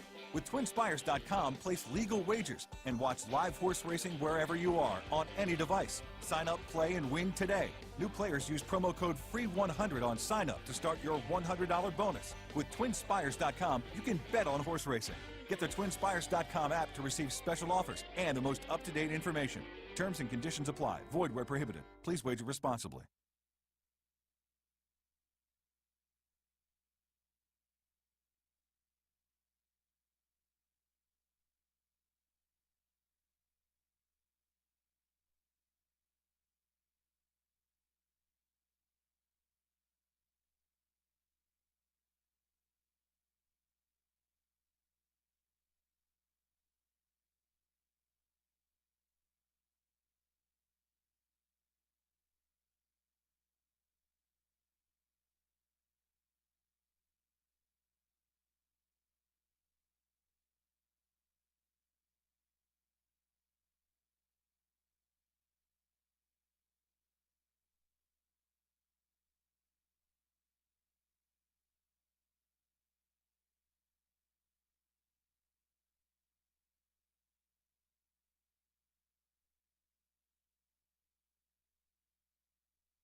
Minutes to race 4 here at Horseshoe Indianapolis, and Keith Asmussen has a riding double here today, giving his father, Steve, a training double on the card. And of course, I had him pick second like both times, and then totally left him out in the last race. I don't know what I was thinking. I always have Keith in my picks. So an off day for Rachel, but let's try to turn around here in the 4th race with a filly mare, 3-year-old up, claiming for 15. They're going a mile and a 16th on the grass. The 3 and the 9, the 3 and the 13 and 15 are out of here. The 14 does draw in at 9-1. And if I've said it once, I've said it a million times. There has been a suspicious amount of AE luck this year. So I put the 14 in my picks, and among other reasons, 6-5 on my 1, Bull Toro. 4-year-old filly by, yep, you guessed it, Bolt D'Oro, a Scat Daddy dam. Peace, Scat Daddy. But this one's making its 28th lifetime start and coming from allowance ranks. Finally broke the maiden at maiden, claiming for 50. Allowance at Hawthorne, going 7.5 on the grass. And then here, September 12th, a mile on the grass as well. This is a nice filly, and, you know, she hasn't been able to get it done in those 2 allowance races. We're dropping her down. I'm sure she's going to make easy work of this group. as she's been facing so much tougher. She has the highest last race speed rating of 74. This one also is trained by Brittany Van Berg, and Chris has come in to ride for her. So really nice recent speed figures make this one look good. And then we'll go to the AE as the jockeys have come out. So they're probably about to jump up here in a minute. She's a rodeo queen. She's a rodeo queen, gets Mr. Gavin Ashton, who is just such a really nice guy, wonderful rider. So happy to have him be a part of our jockey colony this year. Mike Tomlinson trains this one. He's 17% in claiming. This one's coming off a win in a maiden claim for 16 at Colonial on their turf course, going a mile. So we're stretching out to a mile and a 16th here. Has really, in the last 3 races, never been worse than third. So had a good time of it at Colonial. In the money on their turf course. Let's see how she likes ours. She has, the only thing that's a question mark for me is she has ran this distance of a mile and a 16th 5 times, and she's never finished in the money. So is it a little bit too long for her? Was it because of the surface or the condition or the trip? We will find out, but I do think with the AE luck that the 14 in that recent form does have a good shot. First time with winners, though, so we'll see how that plays out. Vino Rosato, the 9, is my next selection, and it's 6-1 right now on your tote board. This 3-year-old filly by Vino Rosso gets Walter Rodriguez aboard for Chris Davis. This one has a win, a second, a third, has been in claiming for 20 here at a mile and a 16th, was close in the claiming for 20 at a mile, was third by 2.5 lengths in that race. Has had a little bit of trouble at the start as well, but I think this horse has a good shot dropping down from claiming for 20 to claiming for 15. Chris's horses that he's brought here, he spots them really well. 20% win clip, 45% the money. Vino Rosato is my try, put in for my try here in the 4th race. This does start the first leg of the Horseshoe Hat Trick on our first grass race here, a mile and a 16th. I have the even money, the 1, Voltoro, on top here at Horseshoe Indianapolis. Good luck.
The horses called postward now for the 4th race.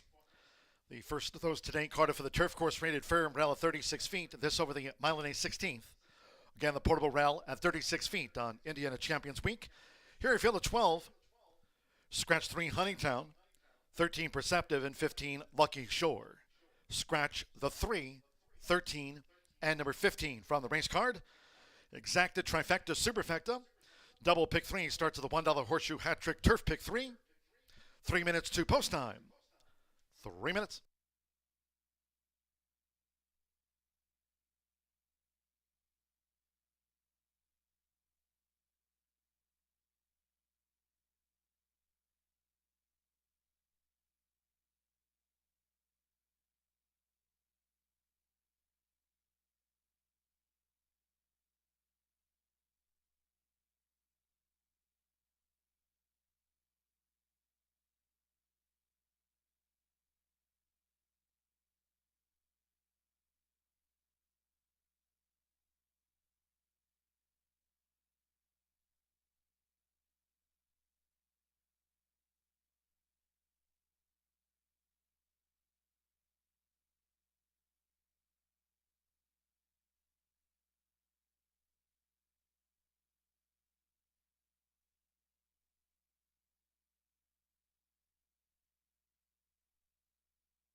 Two minutes to post time.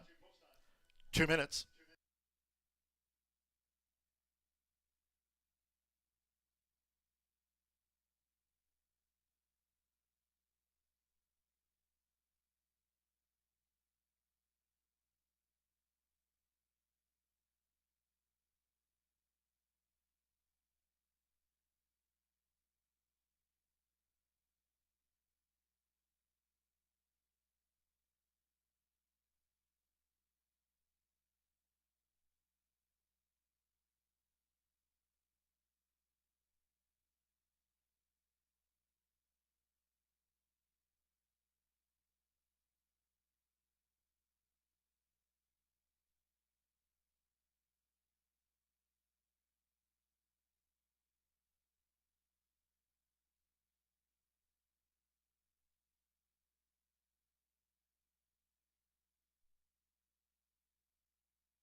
Less than 1 minute to post time for the Phillies Mares Turf. Start to the Horseshoe Hat Trick Turf pick 3. Less than 1 minute.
The horses are approaching the starting gate.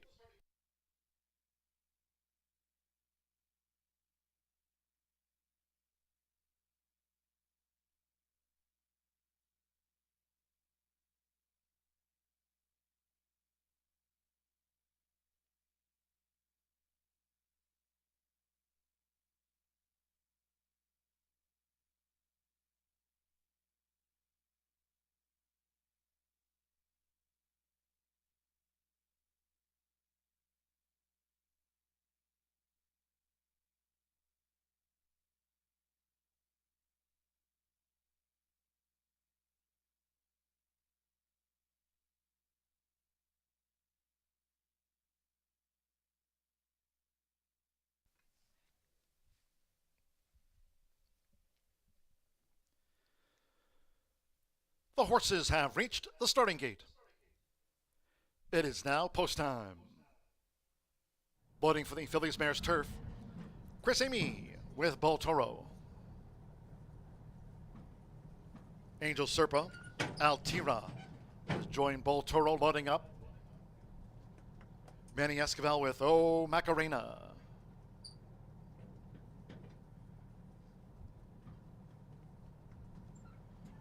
Walter Rodriguez, Vino Rosato coming up.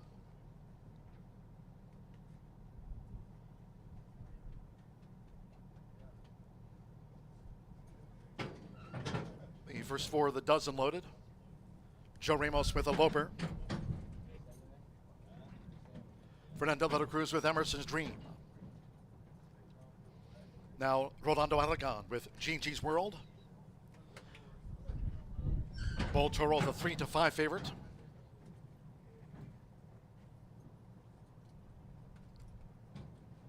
Alberto Burgos, Stupendous is coming up.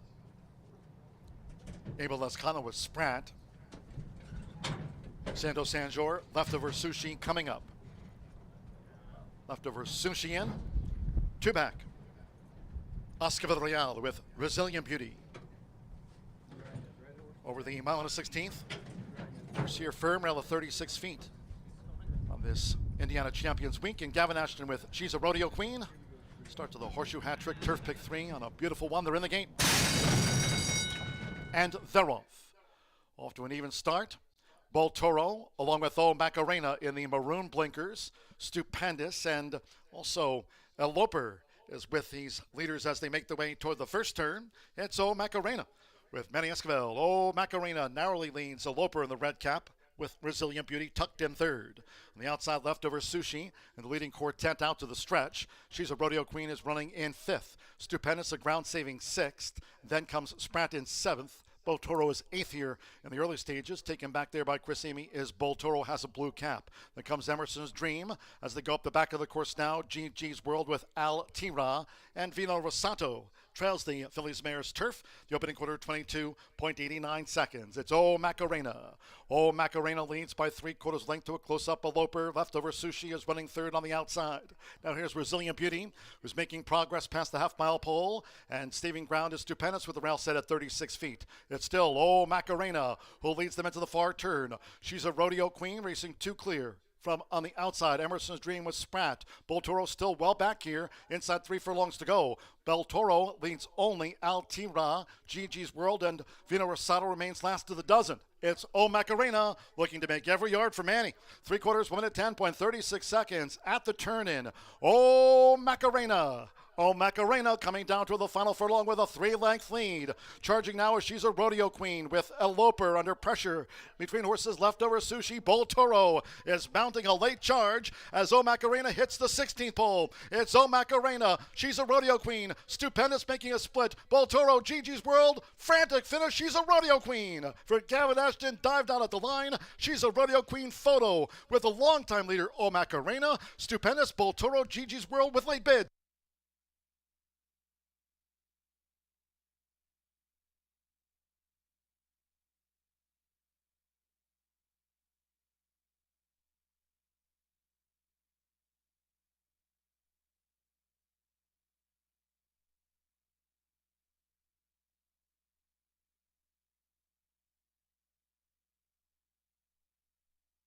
Photo finish 142.33. It is a win photograph. Hold all tickets.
(14-2), and the judges will examine another photo before posting the remaining order after the fillies mare's turf. 14. She's a rodeo queen at 5-1. Got up on the line. 2-0 Macarena. 4-1 just missed. More photos to follow. Gavin Ashton for Michael Tomlinson. She's a rodeo queen. 5-1 and stand by for the third and fourth.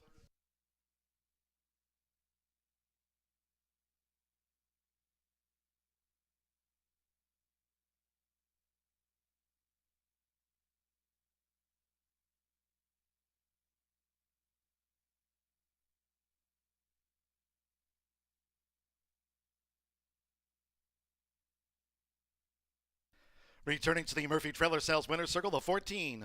She's a rodeo queen with Gavin Ashton. She's a rodeo queen is a 3-year-old bay filly by Mucho Macho Man. Out of the Read the Footnotes mare, Queen Amina, bred in Kentucky by Irv Woolsey and Ralph Kinder.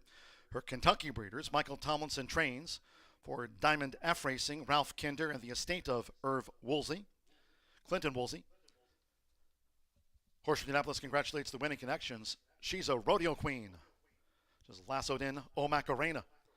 The 6 Stupendous was third, and the 1 Boltoro fourth. 14-2. 6 third by a nose over 1 Boltoro fourth.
The result of the fourth race is official.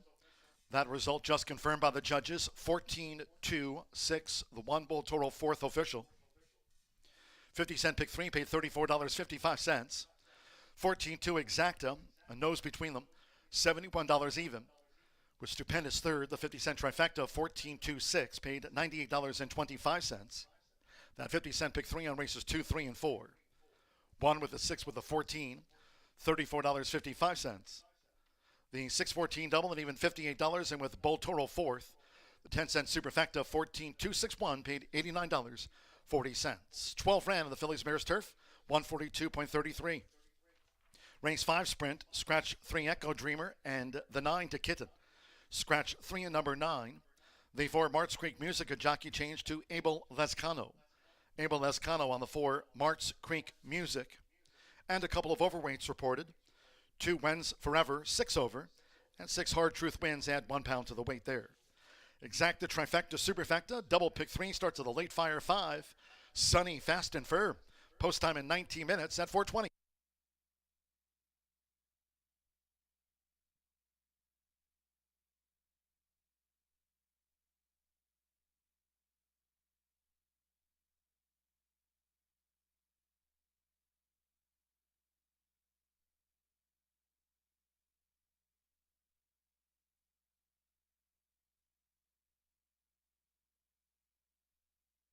One, they're in the game. And they're off. Off to an even start. Bull Toro, along with O Macarena in the maroon blinkers. Stupendous. And also El Loper is with these leaders as they make their way toward the first turn. It's O Macarena with Manny Esquivel. O Macarena narrowly leads El Loper in the red cap, with Resilient Beauty tucked in third. On the outside, Leftover Sushi and the leading quartet out to the stretch. She's a Rodeo Queen is running in fifth. Stupendous, a ground-saving sixth. Then comes Sprat in seventh. Bull Toro is eighth here in the early stages. Taken back there by Chris Amy is Bull Toro has a blue cap. Then comes Emerson's Dream as they go up the back of the course now. GG's World with Al Tira and Vino Rosato trails the Phillies Mares turf. The opening quarter, 22.89 seconds. It's O Macarena. O Macarena leads by 3/4 length to a close-up. A Loper. Leftover Sushi is running third on the outside. Now here's Resilient Beauty, who's making progress past the half-mile pole, and staving ground is Stupendous with the rail set at 36 feet. It's still O Macarena, who leads them into the far turn. She's a Rodeo Queen, racing 2 clear. From on the outside, Emerson's Dream with Sprat. Bull Toro still well back here. Inside 3 furlongs to go. Bull Toro leads only Altira, GG's World, and Vino Rosato remains last of the dozen. It's O Macarena looking to make every yard for Manny. 3/4, 1 minute 10.36 seconds at the turn-in. O Macarena. Oh, Macarena coming down to the final furlong with a 3-length lead. Charging now as she's a Rodeo Queen with a Loper under pressure. Between horses, Leftover Sushi, Bull Toro is mounting a late charge as O Macarena hits the 16th pole. It's O Macarena. She's a Rodeo Queen. Stupendous making a split. Bull Toro, GG's World, frantic finish. She's a Rodeo Queen. For Gavin Ashton, dived out at the line. She's a Rodeo Queen photo.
Here we are back at Horseshoe Indianapolis, where we are now just 10 minutes away from the 5th. You can see the allure of turf racing, about 5 horses across the line that final 20 yards of the race, and it does go to your also eligible who draws in, scoops the cash from all the others in there, where we kick off the late Fire 5 now entering the 5th race. 2 scratch numbers 3 and 9, Echo Dreamer into Kitten out of the upcoming Dirt Sprint for 3-year-old fillies and upwards, all bred in the state of Indiana, running for a very generous purse in here.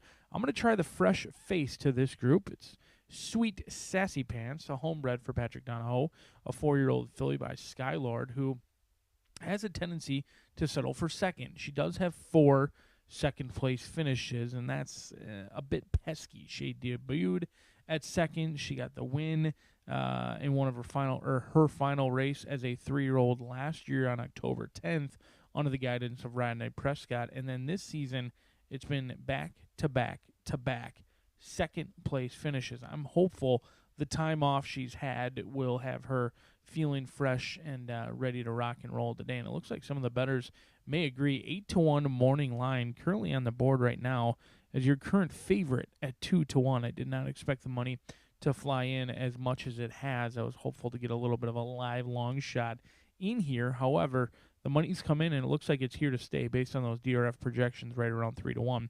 We'll see if Sweet Sassy Pants can reverse the seconditis trend that has developed over the past year. We'll see if she can kick it off with a 2-1 winner in here, but going to have to deal with a horse near the outside in I Made It. This is the one who's projected to go off as the favorite. 9-2 morning line, currently 7-2 on the board. Projections showcase that this horse will likely go off close to 2-1. Sometimes you can throw those projections out the window because oftentimes they're not very accurate, like they were not in the 4th race on the turf. But Deshaun Parker going to be calling the shots in here for Steve Fosdick, who got off to a bit of a slow start by all means here at Horseshoe Indianapolis, but he has certainly heated up here over the past month or so. His horse has been running very well.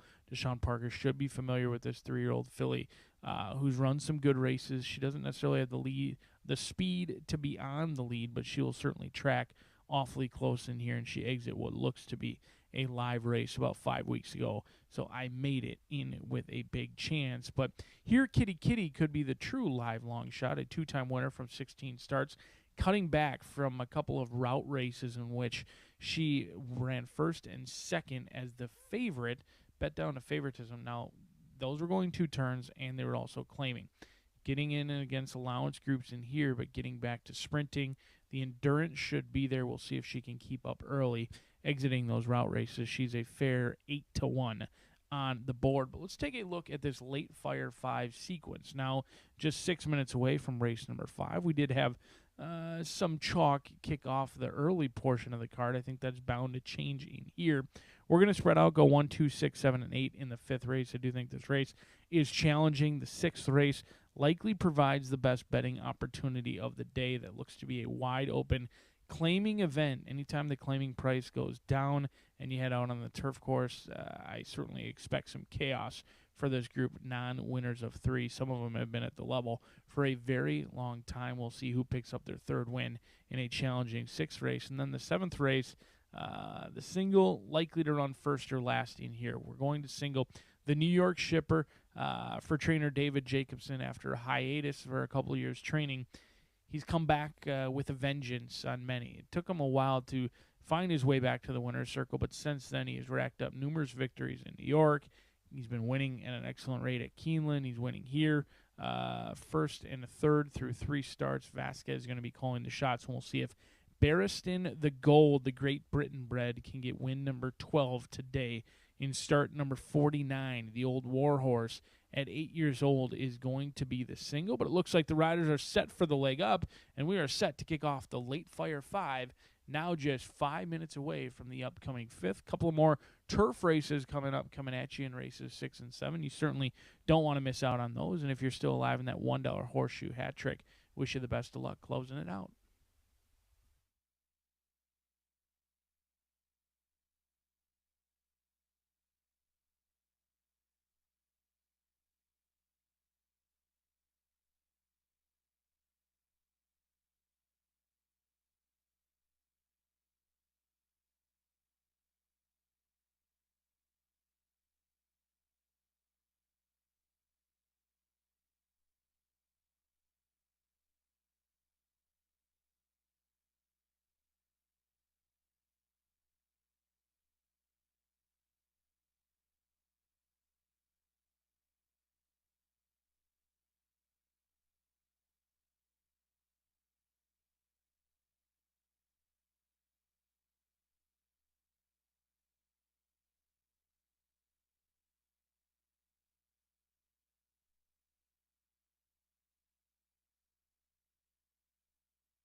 Horseshoe Indianapolis paddock judge Brandy Bell with the call for riders up.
The horses stepping onto the track now for the fifth race. On parade for this Phillies sprint at 6 furlongs with a field of 8. Scratch 3 Echo Dreamer and 9 to Kitten. Scratch the 3 and number 9. For March Creek Music, the jockey Abel Lescano rides for March Creek Music. Couple of overweights. 2 wins forever plus 6 pounds. 6 Hard Truth wins and a pound to the weight. Exacta Trifecta Superfecta. Double pick 3. Sprint starts the late fire 5. Fast and firm. Nearing post time for race 5.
Less than 1 minute to post time.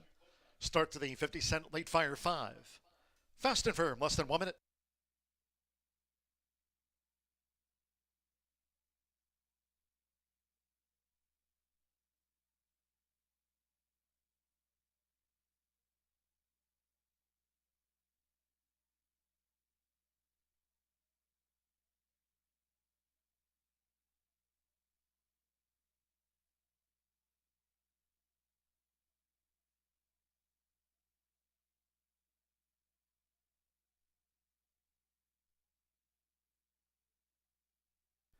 The horses are approaching the starting gate.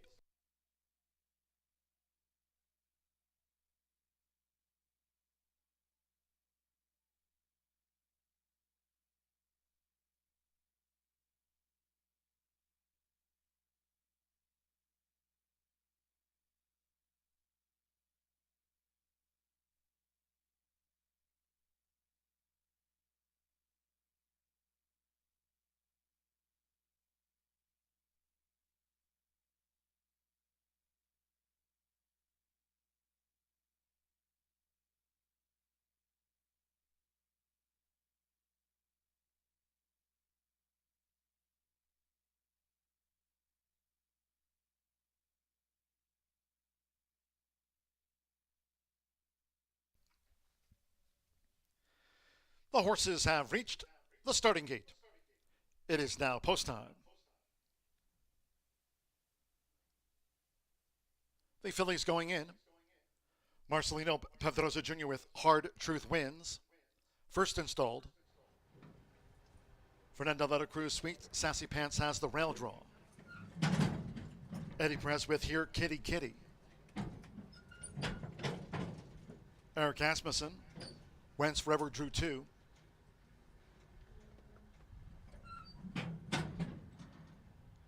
Sean Parker with I Made It coming up.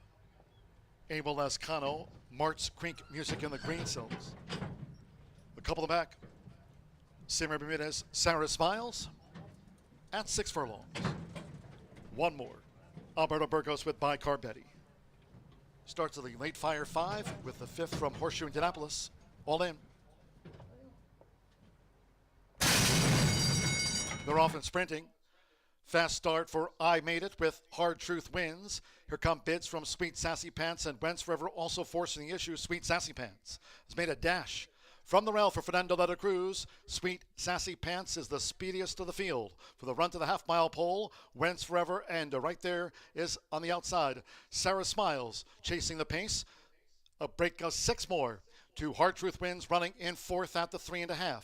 I Made It is 5th after a sharp start. Here Kitty Kitty is wide. Then Mart's Creek Music and By Carbetti is dropped back to last. The opening quarter. Fast 21.85 seconds. Sweet Sassy Pants speeding. Sweet Sassy Pants, Wentz Forever, and Sarah Smiles in the 3 path as these fillies line up for the quarter pole. And here Kitty Kitty is coming with a 4 wide bid as they straighten away. It is on the outside, Wentz Forever who took the lead. Dropping back with Sweet Sassy Pants from her early efforts. I Made It. Just moved up between horses and has taken the lead. With to the inside, Hard Truth wins tight at the rail. Wentz Forever is battling too past the 16th. Here Kitty Kitty, Sarah Smiles not going on. With Deshaun Parker, I Made It is near home. I Made It keeping them at bay. I Made It. I Made It, yes. I Made It has won it by a length to Hard Truth wins, Wentz Forever. Then Here Kitty Kitty and By Carbetti.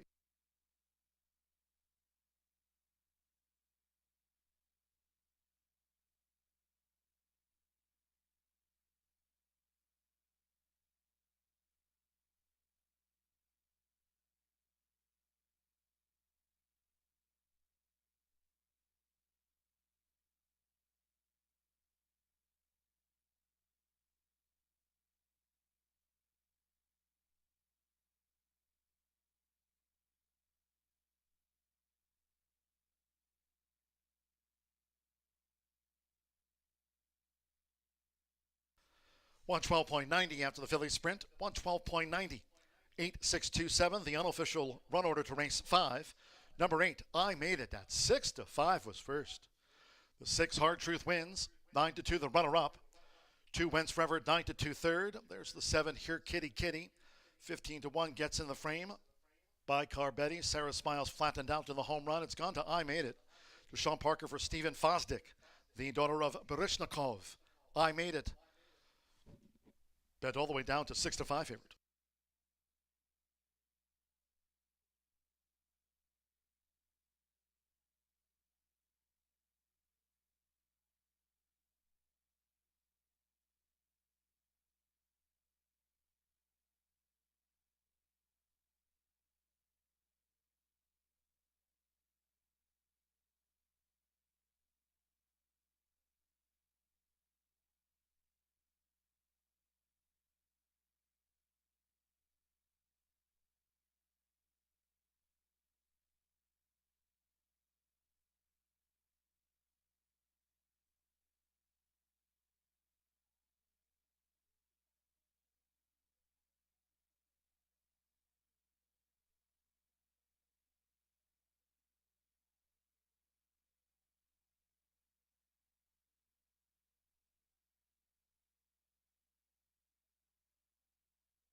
The result of the fifth race official.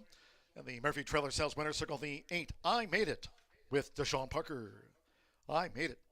3-year-old Chestnut filly by Baryshnikov out of the Artemis Sunrise mare.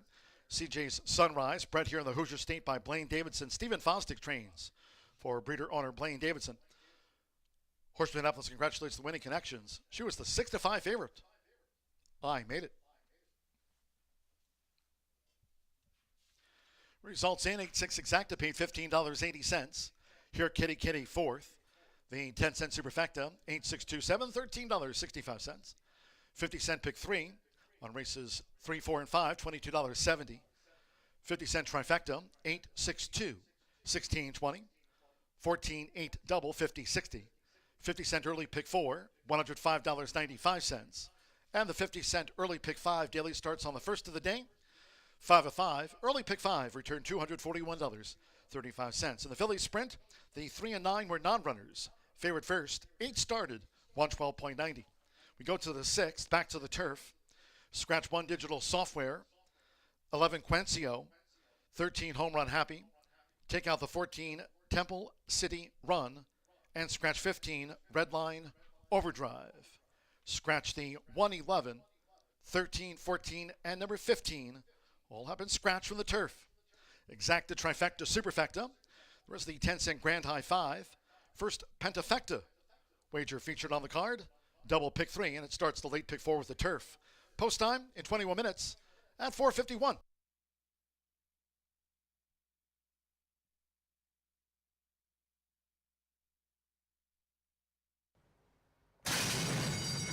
They're off and sprinting. Fast start for I Made It with Hard Truth wins. Here come bids from Sweet Sassy Pants and Wentz Forever, also forcing the issue. Sweet Sassy Pants has made a dash from the rail for Fernando de la Cruz. Sweet Sassy Pants is the speediest of the field for the run to the half-mile pole. Wentz Forever, and right there is on the outside. Sarah Smiles chasing the pace. A break of 6 more to Hard Truth wins, running in 4th at the 3.5.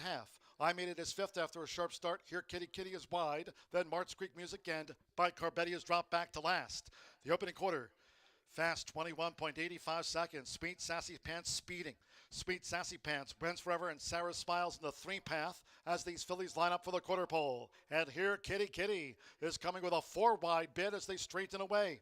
It is on the outside, Wentz Forever, who took the lead. Dropping back with Sweet Sassy Pants from her early efforts. I Made It. Just moved up between horses and has taken the lead. With from the inside, Hard Truth wins tight at the rail. Wentz Forever is battling too past the 16th. Here Kitty Kitty, Sarah Smiles not going on. With Deshaun Parker, I Made It is near home. I Made It, keeping them at bay. I Made It. I Made It, yes. I Made It has won it by a length to Hard Truth wins, Wentz Forever. Then here Kitty Kitty and By Carbetti.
Indiana Champions Day, presented by Indiana Breed Development, is Saturday, October 26th at Horseshoe Indianapolis. Racing starts at 12 p.m., featuring the state's top thoroughbreds and quarter horses. Meet Indiana Pacers legends, register for $3,000 mega bets, enjoy a free cigar, and relax in massage chairs as the track hosts Pink Out to support Indiana women in need. It's all happening Saturday, October 26th at Horseshoe Indianapolis, just off I-74 at exit 109 in Shelbyville.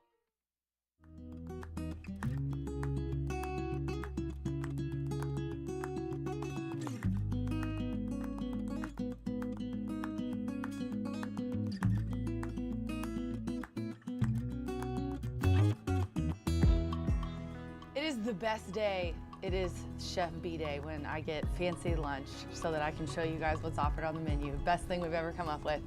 Chef, tell me what you got today. It looks extra good. It's one of the prettiest pictures we have of the food. Yeah, is a sandwich. That is my signature sandwich. It is an Italian chicken club. It has a marinated chicken breast, a balsamic glaze, a basil aioli, Swiss cheese, bacon, spinach, and tomato on it. It's a flavor bomb, super fresh, delicious. That looks really good. And you cut this up for me so I can try it. I did cut it up for you. Okay, well, I try it. Tell them what that is. This is our burn ends. It is house smoked brisket, coffee rubbed, smoked for 12 hours, glazed in barbecue sauce, and topped with haystack onions and pickles. Okay, that's amazing. Talk about flavor bomb. Yes, And who very doesn't much so. love burnt ends? And it's coffee rubbed. It's what? Coffee rubbed. Coffee? Yep. So I'm gonna be awake for the day now. No. No, not that much. Ooh, but it does give it like a really cool flavor. Yep. Wow, I've And never helps had that. break the meat down a little bit. Oh my gosh, this is so good. So tell them where this is available and what days and everything. It's available at Brew Brothers, Thursday through Monday. On the menu all the time. You're more than welcome to come in and try it. You guys, these fries too, they're like phenomenal. They're salty and crunchy and so good. Yes, ma'am. Thanks, Chef, for showing us. Everybody head over to Brew Brothers and try this stuff out. Yes, ma'am.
We are 9 minutes to the 6th race here at Horseshoe Indianapolis. Race 6 is a 3-year-old and up, claiming for 15.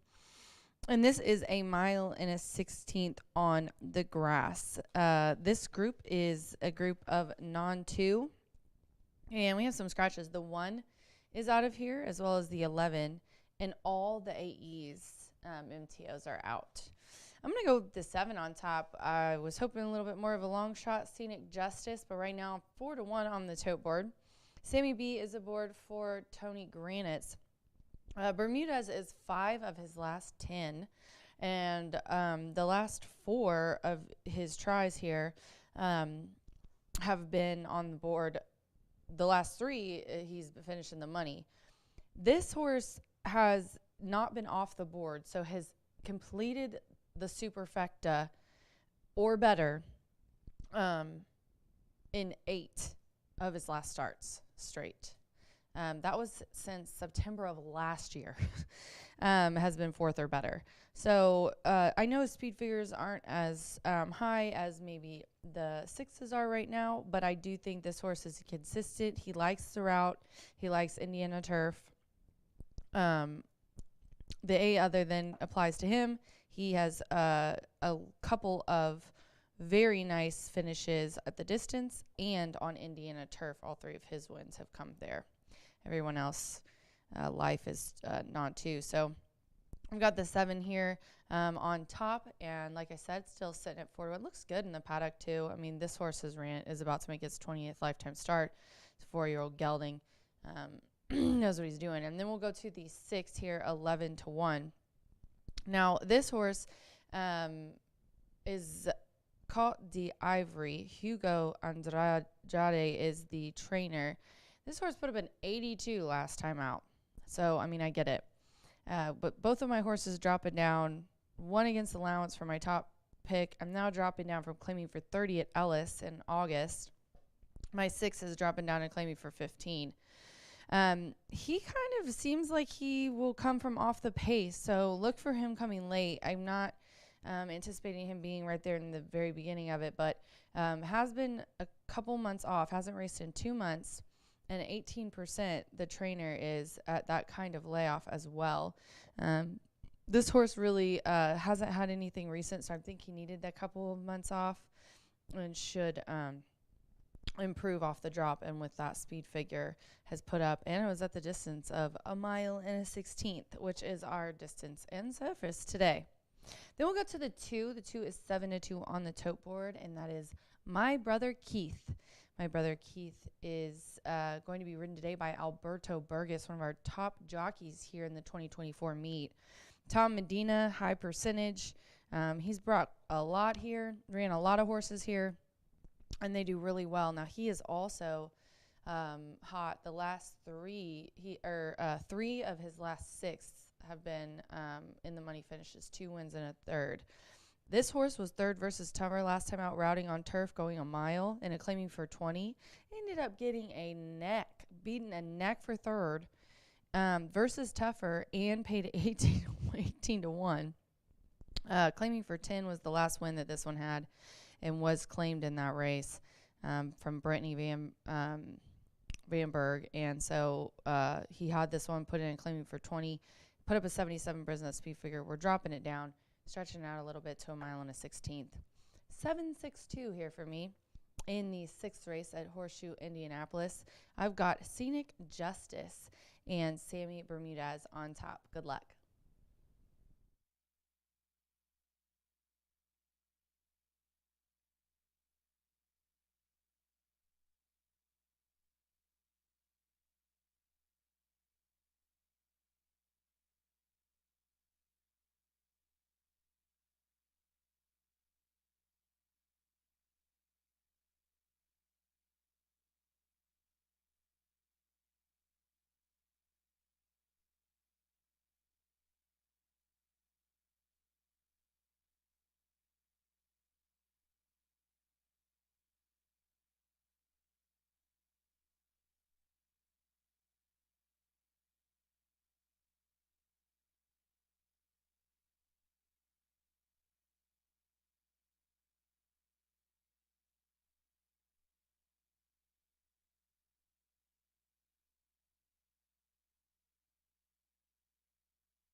The horses call postward now for the 6th race.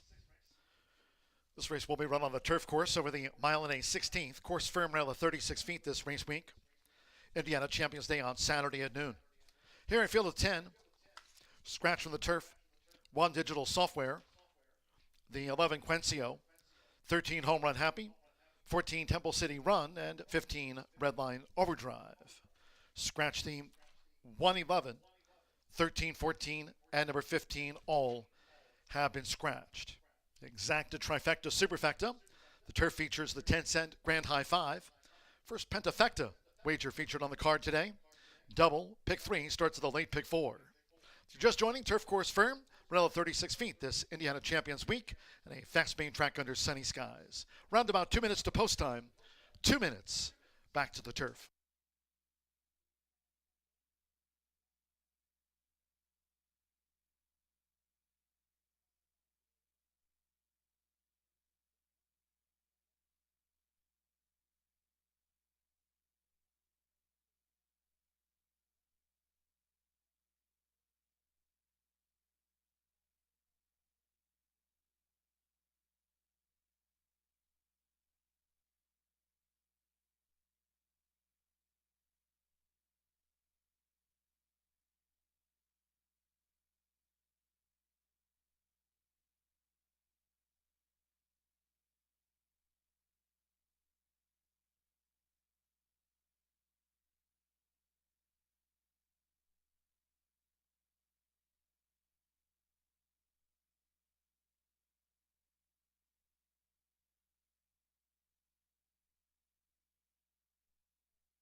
Less than 1 minute to post time. Less than 1 minute.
The horses are approaching the starting gate.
The horses have reached the starting gate.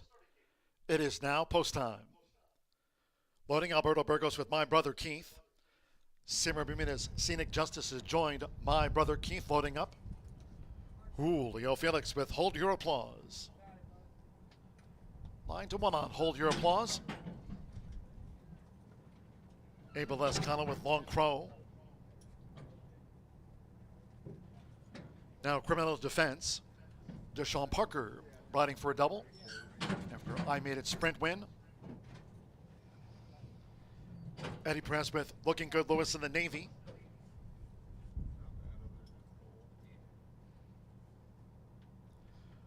Marcelino Pedroza Jr. with Midnight Channel coming up. Agarellas with Wissam Sharaf. Over the mile and a 16th, a couple in the back. Tiago Canuto with Cote d'Ivoire. One more. Irish bred Spacone. Walter Rodriguez for Wesley Ward. Spacone coming up. They're in the game. They're off. Long Crow broke slow. Fast start for Hold Your Applause with My Brother Keith. Here comes Looking Good Lewis, Midnight Channel, and Spacone for Walter Rodriguez up to the top. So it's Spacone. Went to the lead through the first furlong from Looking Good Lewis, who's held up. Midnight Channel is close up as they make their way toward the first turn where Spacone is the overall leader. And then comes Wissam Sharaf, Hold Your Applause with the rail. 6 furlongs to go. Then it's a break of 2 more. The next trio, My Brother Keith with Cote d'Ivoire, and on the outside, Long Crow. Then Criminal Defense is running second to last, and with Samir Bermudez. Well settled, Scenic Justice has dropped back to last. It's Spacone.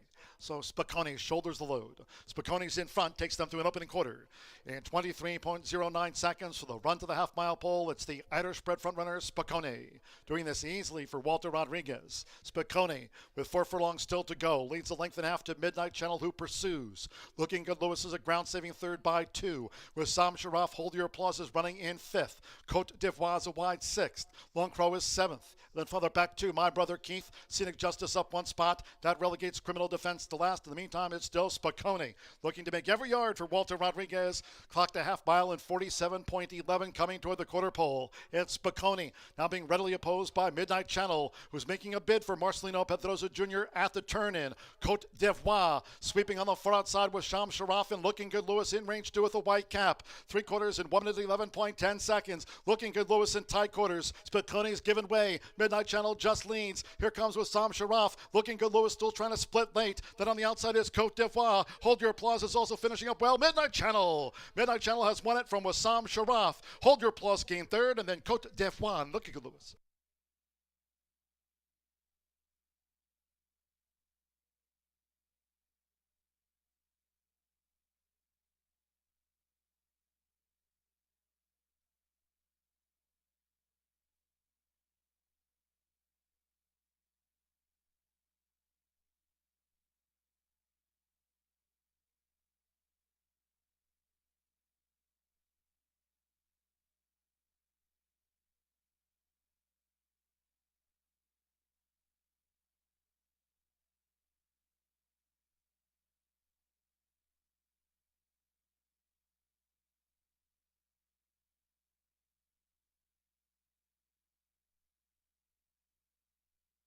Unofficial 10-5-3, 10 Midnight Channel. 5-1 first, 5 Wissam Sharaf. 5-1 second, 3, hold your applause. 11-1 third. There'll be a photograph before posting the 4th and 5th after the turf, 141-21. There'll be an inquiry into the 6th race. The judges have posted the 6 Côte d'Ivoire at 21-1 4th, and the 9 Looking Good Lewis at 26-1 5th. It's unofficial, 10-5, 3-6-9. Midnight Channel, Marcelino Pedroza for Anna Mia, son of English Channel, home at 5-1, an inquiry into the running of race 6. Hold on.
After an inquiry, no changes will be made to the running order. There was an inquiry.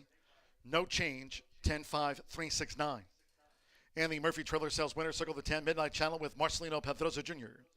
Midnight Channel is a 5-year-old chestnut gelding by English Channel out of the Bernardini mare Past Midnight, bred in Kentucky by Calumet Farm. Racing, the now 3-time winner for Anna Mia, trains for David Mia. Horseshoe Indianapolis congratulates the winning connections of Midnight Channel, 5-1 turf winner, 141-21. Again, the inquiry withdrawn.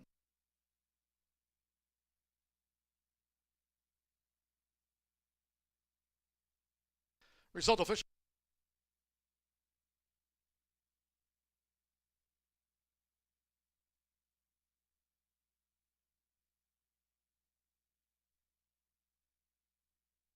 There'll be a 10-cent grand high five carryover in the Pentafecta to the 7th race turf sprint, $1,312.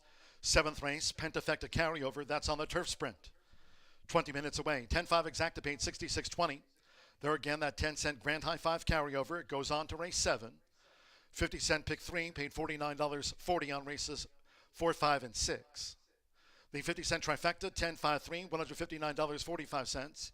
8-10 double 30-80 with Côte d'Ivoire 4th, 10-cent superfecta, $259.38. Again, that's a 10-cent grand high five carryover.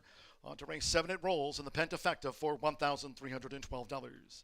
And in the 7th race next, scratch the 4 Zippin' Gigi, 6 Spiteful Sam, 7 King of Kentucky, 8 Optimal Courage, 13 Metallic Man, and 14 Ready Pursuit. 15 Gins and Tins draws in. The 15 Gins and Tins draws in.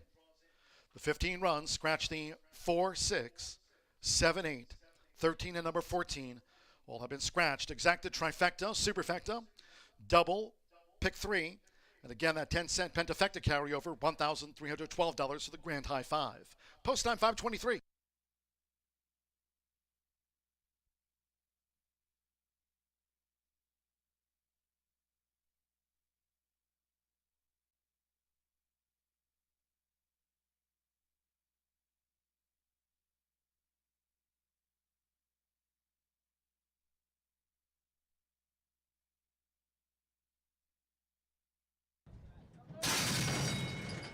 They're off. Long Crow broke slow.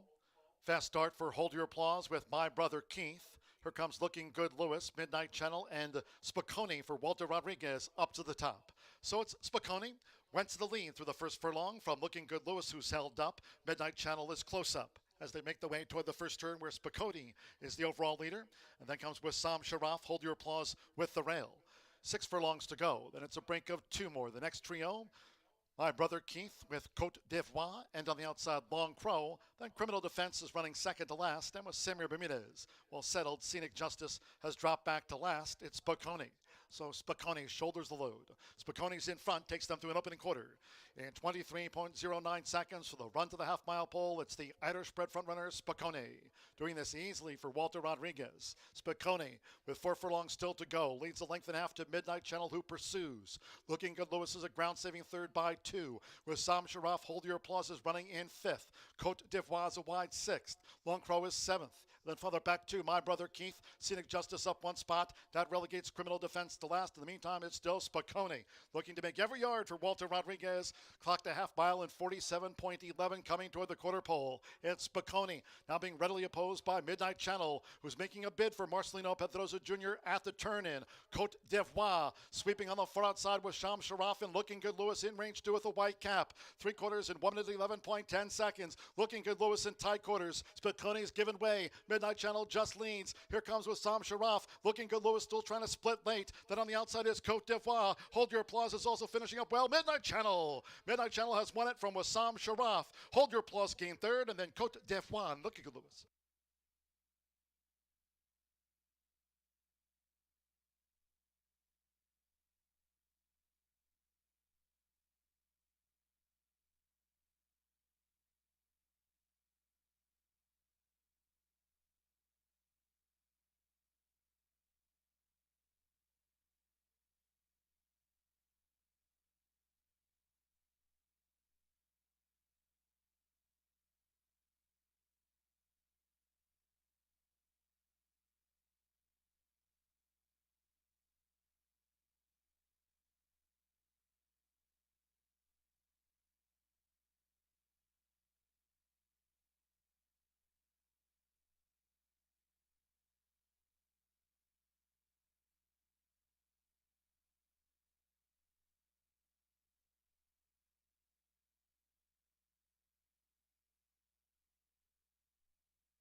10 minutes to race 7 here at Horseshoe Indianapolis, and it is breezy out here for sure, but a wonderful racing day, and we've got another grass race, 5/8 on the turf here today. 3-year-old and up, starter optional claiming for 13.5. Got some scratches of the 4, 6, 7, and 8, and then we also have the 13 and 14. I'm telling you, with this this AE luck that I keep talking about after the 14 one today, I'd mix gins and tins in your selections.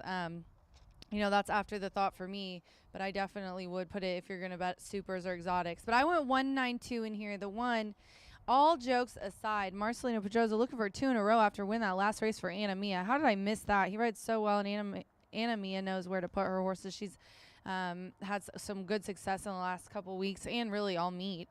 All jokes aside is a 4-year-old gelding who has really nice early speed. Should be right there on pressing the pace. Was 3rd last time out versus similar. That was back at September 3rd. This one's had 49 days away. A little bit of a question mark. But this horse, you know, 12 in the money finishes, has really fit in well at the starter class. A win at Belterra on July 20th and an allowance option claiming for 16. But last time this horse ran here, he won at 5 furlongs on the turf in a starter optional. So was the better's favorite in there. Not the case today as the 9 is, but I went with all jokes aside. The 9 is a horse I have in my exacta spot, and yes, is the current favorite, Baristan the Bold. This is an 8-year-old gelding. He's making his 50th lifetime start. He's a $350,000 lifetime earner. Just a really, really hard-knocking guy. Tries really hard every time and is the highest earner of the field. At the distance, he has had 4 wins, 2 seconds and 3/3. So going short, he also has a little bit of early speed. But if you look, last time he flashed that early speed, he didn't do too well. I don't want him to use it up, it seems like, all at the very beginning of the race to try to get the lead. I think a patient ride, which I'm sure Ramon Vasquez is capable of, because the last time he was really close and just off by half a length was on September 11th in an allowance optional claiming for 32. And he kind of sat back 4.5 off the lead and then made a move and really ended up finishing nicely. So I kind of almost hope that he kind of sits back here.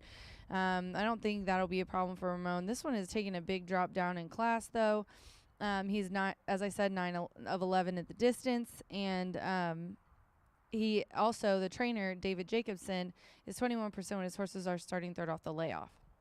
Then I will round it out, if my papers don't blow away, with the 2, who just miraculously walks right into the frame. I love when a plan comes together. 5-1 for Spoke.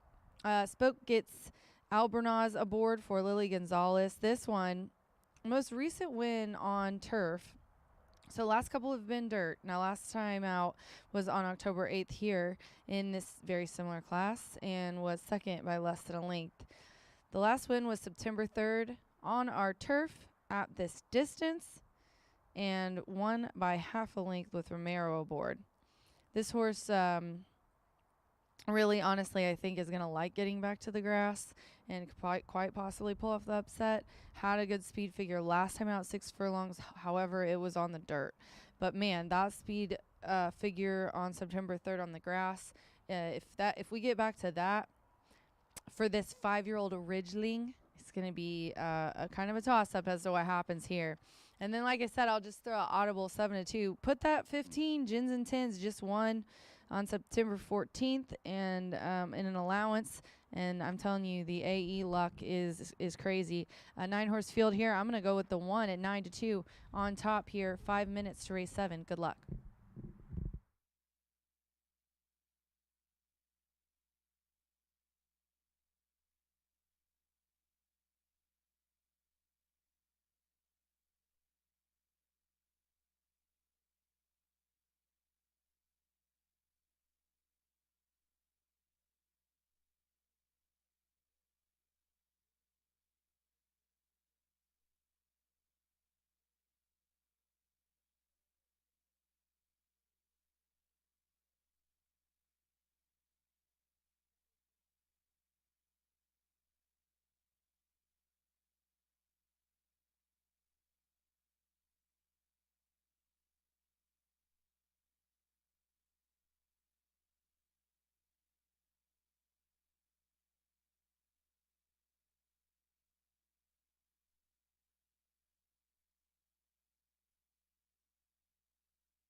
The horses coming onto the track now for the 7th race.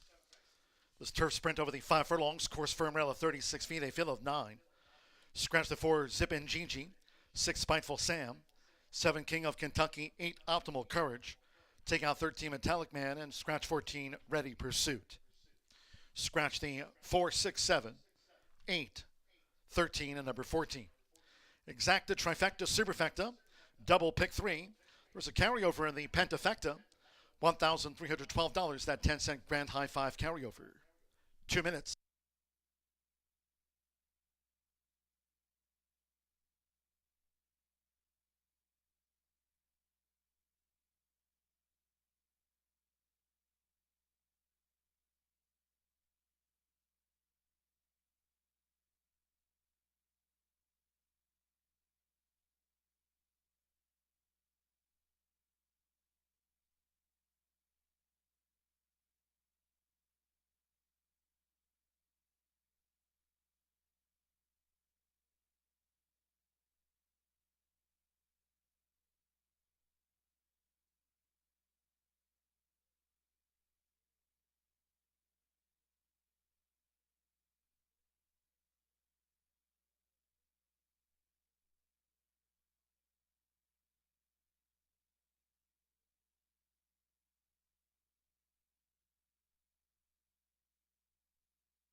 Less than 1 minute to post time. Less than 1 minute.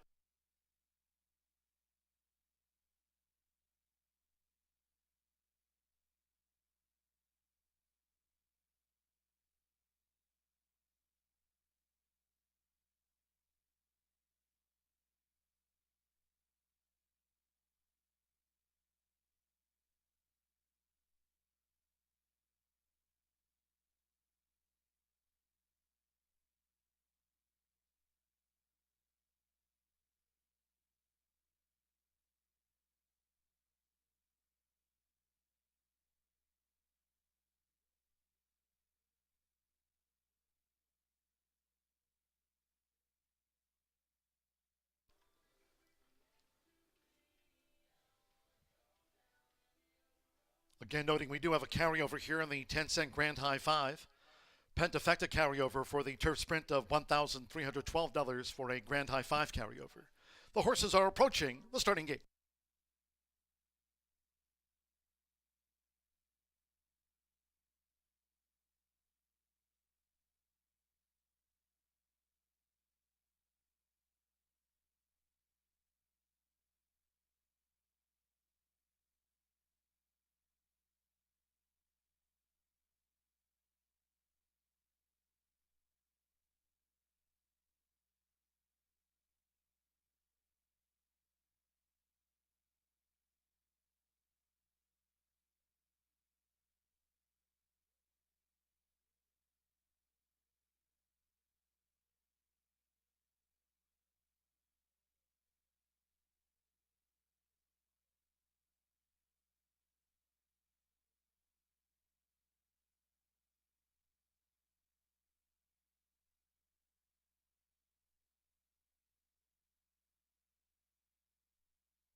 The horses have reached the starting gate.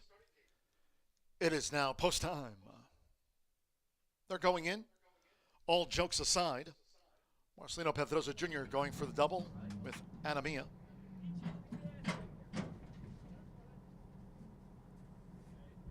Now Joel Albornoz with Spoke joins All Jokes Aside. Ramon Vasquez with Barristan the Bold. Santos Sanjor, Indigo Rich coming up. Course firm, rail at 36 feet on this Indiana Champions Week. Oscar Villarreal with One Lucky Day drew 3. Now Chris Amy with Olin Singh.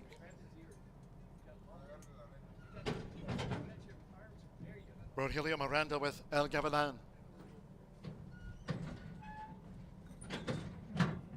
Samir Bermudez with Grand Hideaway. That great veteran went in well, Grand Hideaway, so stand by. One more, Fernando Jara with Gins and Tins drew in. It's even money, Barristan the Bold. All in line. They're off. Racing 5 furlongs, quick start for the Grand Hideaway. Here comes All Jokes Aside. Spoke is right there, and El Gavilan part of an early scramble. Short lead for All Jokes Aside. All Jokes Aside, pressed by El Gavilan. Spoke is right there. Grand Hideaway in the leading quartet past the half mile. Then toward the inside is One Lucky Day held up in 5th. Barristan the Bold is 6th. On the outside, the 9-time winner, Gins and Tins, making progress. They have 3 furlongs to go. And then All in Sync and Indigo Rich has dropped back to last. Coming toward the quarter pole with the rail for Marcelino Pedrosa Jr. All Jokes Aside just leads. Gavilan matching strides here. It's El Gavilan outside of All Jokes Aside, leaving the far turn. Spoke is probing up the rail with One Lucky Day. Grand Hideaway charging outside of El Gavilan, who's under pressure now. All Jokes Aside is 1 furlong out, has a 2-length cushion. Here comes the veterans. Grand Hideaway, Gins and Tins letting loose on the outside. Grand Hideaway is cutting down. All Jokes Aside, Grand Hideaway by a gray head to Gins and Tins. All Jokes Aside was 3rd. Then Spoke with Barristan the Bold and All in Sync. Grand Hideaway, Samir Bermudez for David Reed. The 7-year-old takes the turf.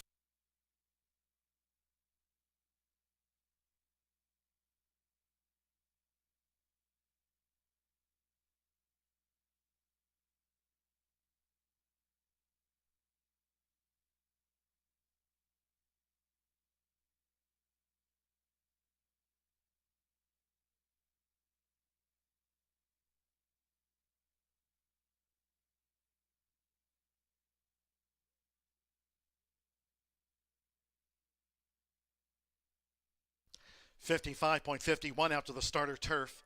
$55.51. A great veteran in their ranks. Grand Hideaway. 37-1 on a veteran. We'll just get there for Samir Bermudez and David Reed.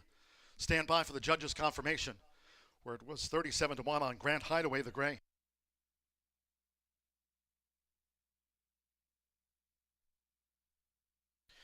$12.15, 129, 12 Grand Hideaway, 37-1 first. Off at big odds, the now 10-time winner. 15, Gins and Tins, at 8-1, did not miss by much. Great head short. 1 All Jokes Aside at 2-1 was 3rd. 2 Spoke, 3-1 4th, and 9 Barristan the Bold gets into the pentafecta. Grand Hideaway, Samir Bermudez, David Reed, they team.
Result official. Returning to the Murphy Trailer Sales winner's circle, he's now a 10-time winner. 12 Grand Hideaway with Sammer Bermudez in the starter turf sprint. Grand Hideaway is a 7-year-old Gray Roan gelding by Stay Thirsty. Out of the Demolute Demoshoot mare. Are you kidding? Winner was bred here in Indiana by John O'Mara, racing for David Reed. Horseshoe Indianapolis congratulates the winning connections of Grand Hideaway. Comes back from the south side to score here at the shoe. The 12-15 exacta, $541.40. 10-12 double paid, $317.20. 50-cent pick 3 on races 5, 6, and 7. Returned $382.80, 50-cent pick 3. The 50-cent trifecta, all jokes aside, third.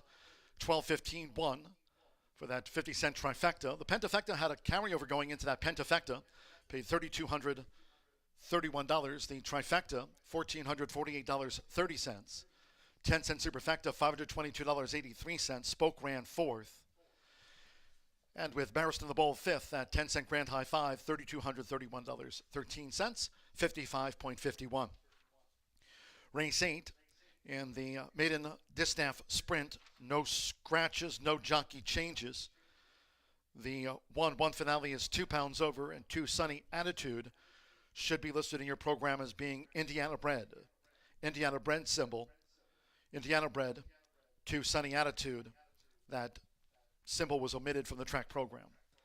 Exacta, trifecta, superfecta, 10-cent pentafecta, double, pick 3. Post time in 20 minutes. Maiden sprint at 5:54.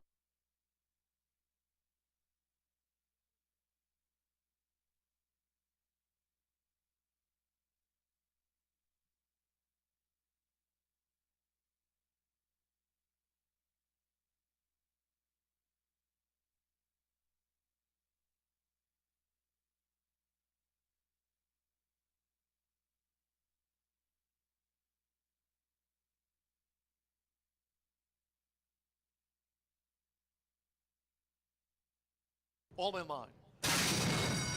They're off.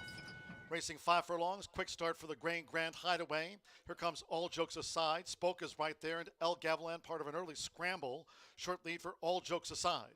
All Jokes Aside, pressed by El Gavilan. Spoke is right there. Grand Hideaway in the leading quartet past the half mile. Then toward the inside is One Lucky Day held up in 5th. Barristan the Bold is 6th. On the outside, the 9-time winner, Gins and Tins, making progress. They have 3 furlongs to go. And then All in Sync and Indigo Rich has dropped back to last. Coming toward the quarter pole with the rail for Marcelino Pedroza Jr. All Jokes Aside just leads.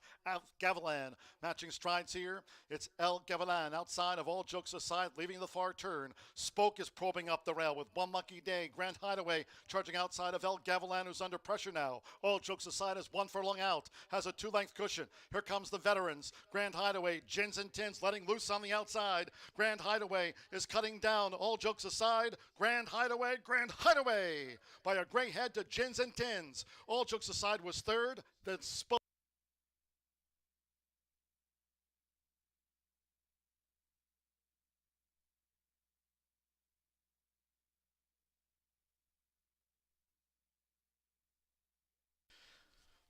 There was a claim out of that 7th race turf sprint.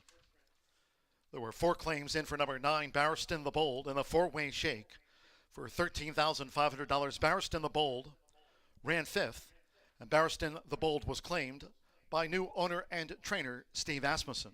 Claimed Barristan the Bold.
Smooth Sammy Bermudez gets the good-looking gray home on a turf event at 37-1, and Grand Hideaway it brought in some decent form from Chicago and was 3 for 5 at Horseshoe Indianapolis. So certainly overlooked by many, including yours truly, Grand Hideaway. A long shot winner, and if you liked the gray, you certainly got rewarded generously with a $77 winner. Let's move along to the 8th, our final pick 3 event of the day. No scratches, no changes. Will be on the main track for the remainder of the card. I'm going to go to the favorite. It's not an ideal selection in here, 6 furlong event for 3-year-old fillies and upwards. I just couldn't find my way around Outlaw Woman. Now, this is a horse that, if I'm being honest, I've played against the last couple of times, and now I think today may finally be the day for Outlaw Woman. Marcelino Pedroza Jr. looking for another winner on the card, this time teaming up with Ethan West. Now, they haven't teamed up all that frequently here at Horseshoe Indianapolis, but they are winning at 40%. When they win, they've usually won at a price. Today, they're trying to reverse that trend and maybe get a favorite home. The 3-year-old filly by Tale of Ikati is 0 for 9 with 2 seconds and 2/3. She's faced some tough customers in her day, though. She ran against Little Janet Class in the Hoosier Bred Sophomore Handicap earlier this year. She's been at the maiden special weight level throughout since being claimed for $15,000, and I think they're just trying to figure her out a little bit. She lost to Signature Day, who was a next out winner after getting the maiden breaking score on September 26th. Did jump up and win. Has often been quick enough to be on the lead, but recently hasn't shown that speed that we had been accustomed to earlier on in the season. But second time out after going long on the turf after a brief freshening. We'll see if today could be the day for Outlaw Woman or if she will continue her trend of becoming a career maiden. But she's heavily backed right now, 6-5 as the bettor's choice at this point. But a much more valuable player could be right next door in the starting gate. Pernicious, lightly raced daughter of Bird Song, who's 0 for 3 for Jeff Greenhill, who's winning at 10%. This one ran a good second on September 4th, then came back on about 3 weeks rest and was bet down to even money, like she couldn't lose that day, and she didn't run a step. I thought she couldn't lose as well after how well she ran on September 4th, and I'm not sure if she came back a little bit too quick or what it was, but she showed brief speed and didn't show a whole lot in the lane. Her siblings have been okay. 3 of 7 have gone on to win, and one of them even made $100,000. So the breeding's certainly there. So far, the results have not been. We'll see if Pernicious can run up to that September 4th billing or if it was just a splash in the pan, as she's been a little bit inconsistent early on in her career. We'll see if Pernicious can get back to her ways that she had shown the talent early on in her career. But another lightly raced horse, and that's a trend. Horses that are lightly raced here later on in the season is Time In. I want to be focusing on horses that are lightly raced, proven to not yet be career losers per se, or horses that cannot win. The 3-year-old filly by Stormy Atlantic makes an equipment change in here. The blinkers go on. Fernando de la Cruz and Michelle Elliott. De la Cruz looking to keep his name atop our trainers standings or riders standings in here. Showed a little bit of speed, stayed on evenly, was bet down to 7-2. I made note of that. On September 26th, Outlaw Woman went off at about 4-1, and Time In actually had more money. Now, that's changed today because Outlaw Woman is currently 7-5, while Time In has now experience under her belt and is at 3-1, putting the blinkers on, which is usually a sign for Michelle Elliott. She wins at about 9% with first-time out blinkers. But Fernando de la Cruz is going to be riding in the saddle today, 3-1. I think that might be the most valuable in the race. Other than that, you've got a couple of first-time starters on the outside. Miss Lovey Dovey, a homebred for Mary Denise Listini, homebred operation, who she actually trained the mare as well. She was 0 for 2 on the turf. That could be any sort in here. Sammy Bermudez looks for another long shot winner at 9-1, but a field of fillies all looking for their first career victory, set to battle it out 6 minutes from now right here at the Shoe.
horses called posted down for the 8th race. All right, maiden filly sprint at 6 furlongs, a field of 9. 1 finale, 2 pounds over.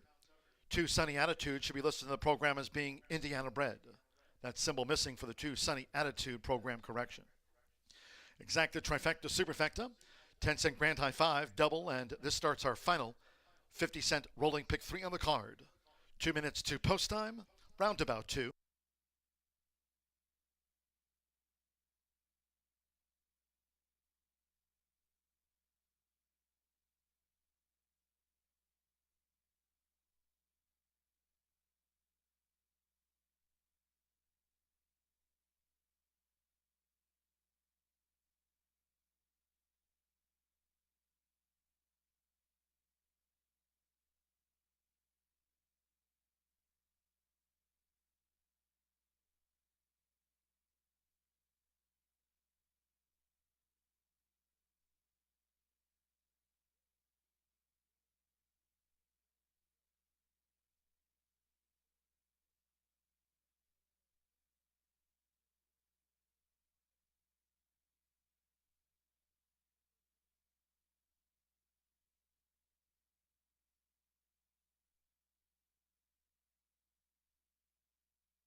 Less than 1 minute to post time. Less than 1 minute.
The horses are approaching the starting gate.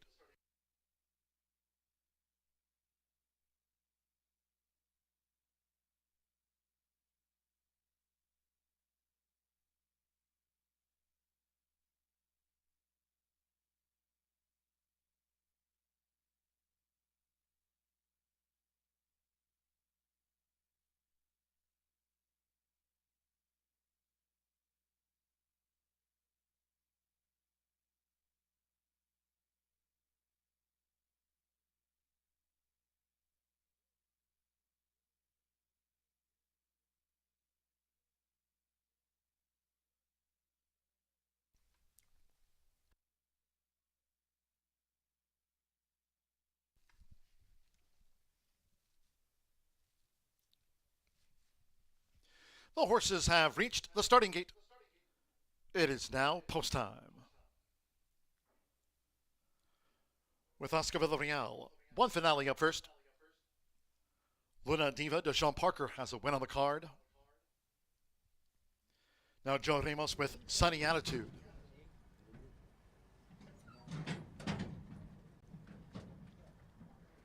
Fernando de la Cruz, time in.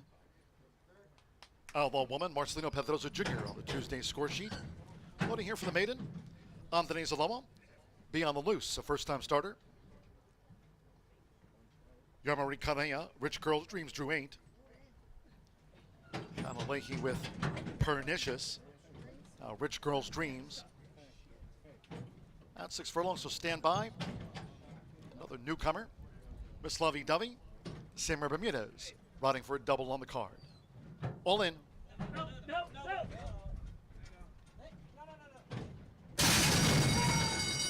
And they're off. And there's Pernicious going out toward the front with Luna Diva. Also right there's Time In with the red cap. It's Time In narrowly.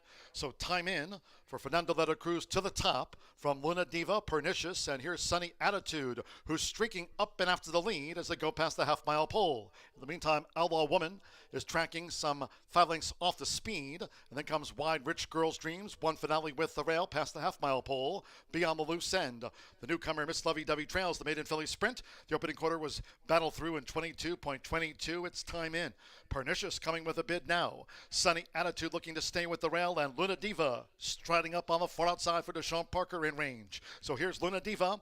Luna Diva has swept ahead coming past the quarter pole from Pernicious with under pressure. Went Time In, and Outlaw Woman is now gaining traction into the stretch. It's Luna Diva. Half mile, 46.24 seconds with DP. Luna Diva is a 5-length leader past the 8th pole. Outlaw Woman second and still trying hard, but Outlaw is in second. Outlaw Woman, it's Luna Diva, and Luna Diva has raced away from them. With Deshaun Parker, Luna Diva cruises in by a half dozen lengths from Outlaw Woman, the runner-up. Pernicious holds Be on the Loose for third. One finale, back in 5th.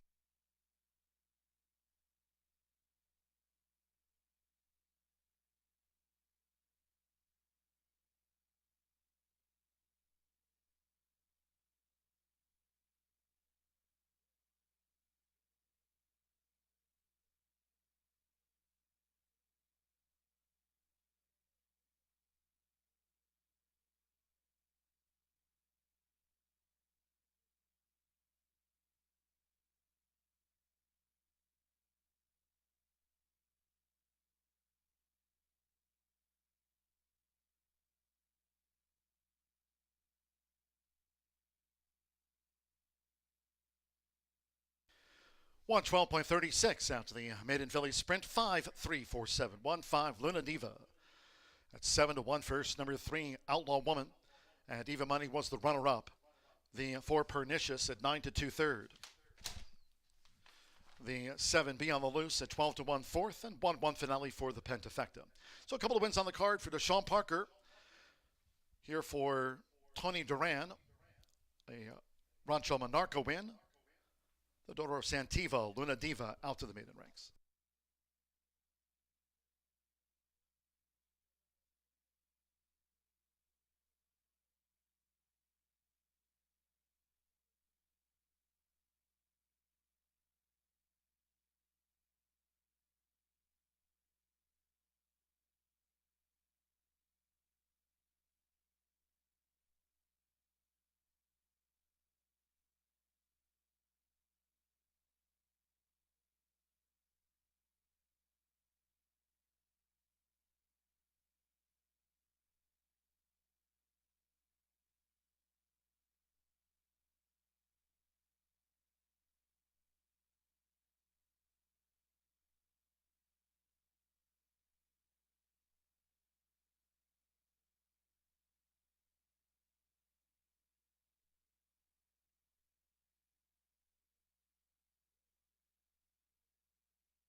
Result official.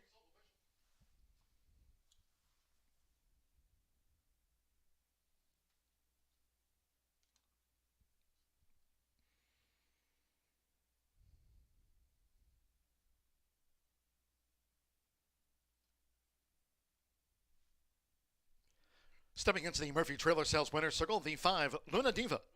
Running double for Deshaun Parker. Luna Diva is a 3-year-old chestnut filly by Santiva. Out of the Malibu Moon Mare, the Moon and the Stars. Bred here in Indiana by Catherine and trainer Tony Duran's Rancho Monarca LLC. She gets off the mark in her 12th run. Luna Diva, a bridesmaid no more. Clock 112.36. Paid 7-1. 5-3 exacta, $33.60.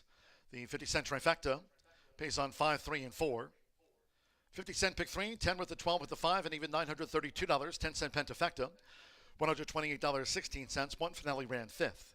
That 50-cent trifecta, there it is, 5, 3, 4, $26.50.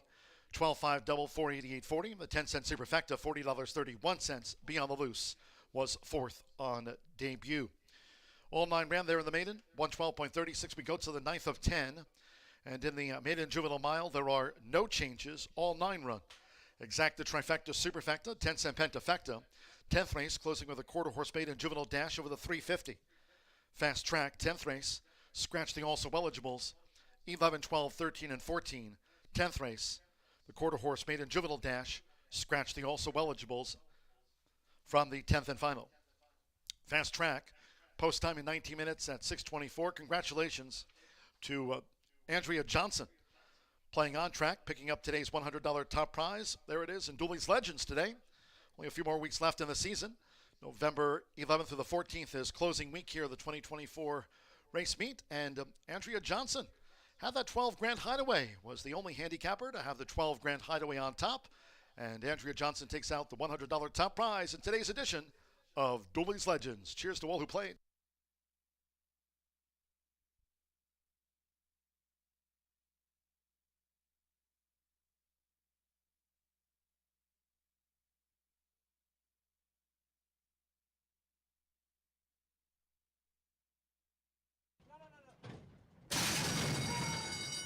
And they're off. And there's Pernicious going out toward the front with Luna Diva. Also right there's Time In with the red cap. It's Time In narrowly. So Time In for Fernando Letta Cruz to the top from Luna Diva, Pernicious, and here's Sunny Attitude, who's streaking up and after the lead as they go past the half-mile pole. In the meantime, Outlaw Woman is tracking some 5 lengths off the speed, and then comes Wide Rich Girl's Dreams, one finale with the rail past the half-mile pole, Beyond the Loose End. The newcomer, Miss Lovey Dovey trails the maiden filly sprint. The opening quarter was battled through in 22.22. It's Time In. Pernicious coming with a bid now. Sunny Attitude looking to stay with the rail, and Luna Diva striding up on the far outside for Deshaun Parker in range. So here's Luna Diva. Luna Diva has swept ahead coming past the quarter pole from Pernicious with under pressure. Went Time In, and Outlaw Woman is now gaining traction into the stretch. It's Luna Diva. Half mile, 46.24 seconds with DP. Luna Diva is a 5-length leader past the 8th pole. Outlaw Woman second and still trying hard, but Outlaw is in second. Outlaw Woman, it's Luna Diva, and Luna Diva has raced away from them. With Deshaun Parker, Luna Diva cruises in by a half dozen lengths from Outlaw Woman, the runner-up. Pernicious holds Beyond the Loose for third. One finale, back in 5th.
Upsets galore. Overbet favorites lead to generously priced horses as Outlaw Woman yet again has to settle for second.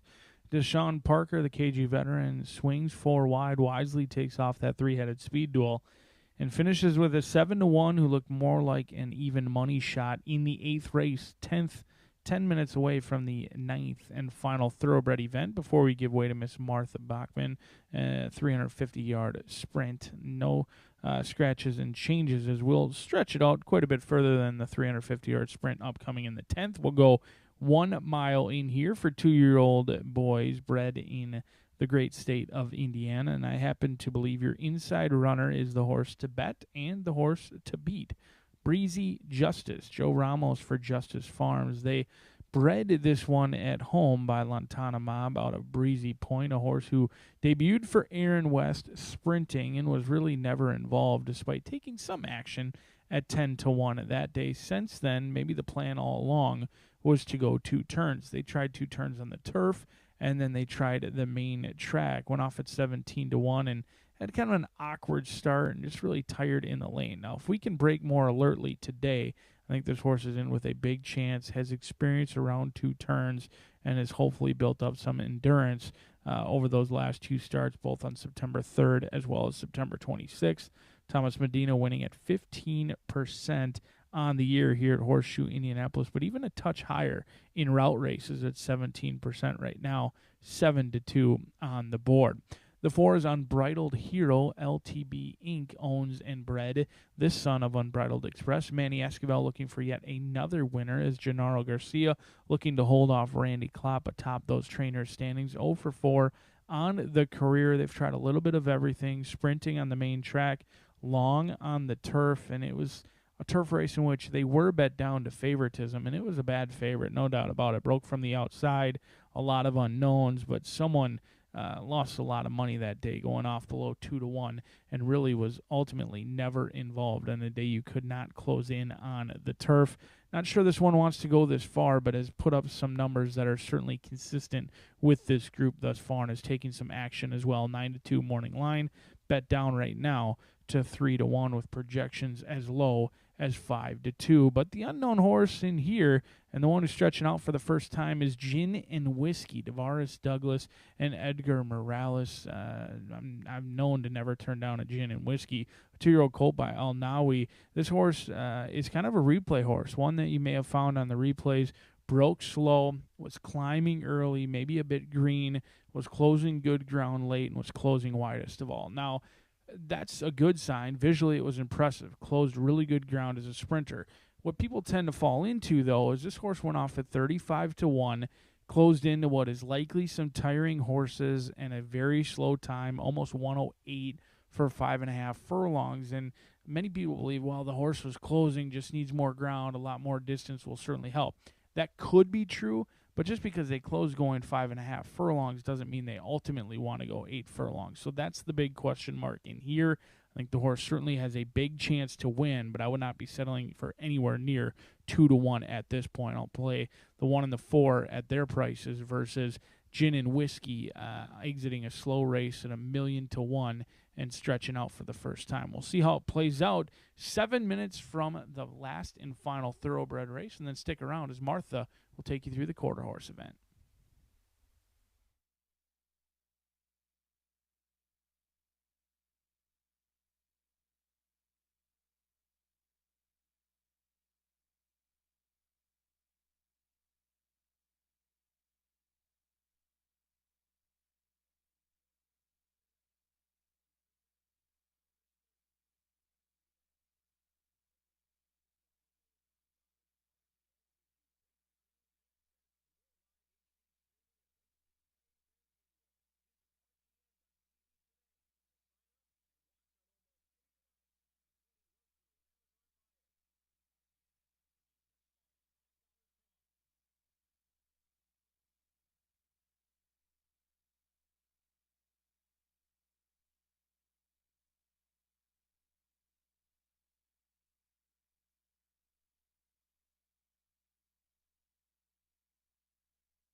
horses called postward now for the 9th race.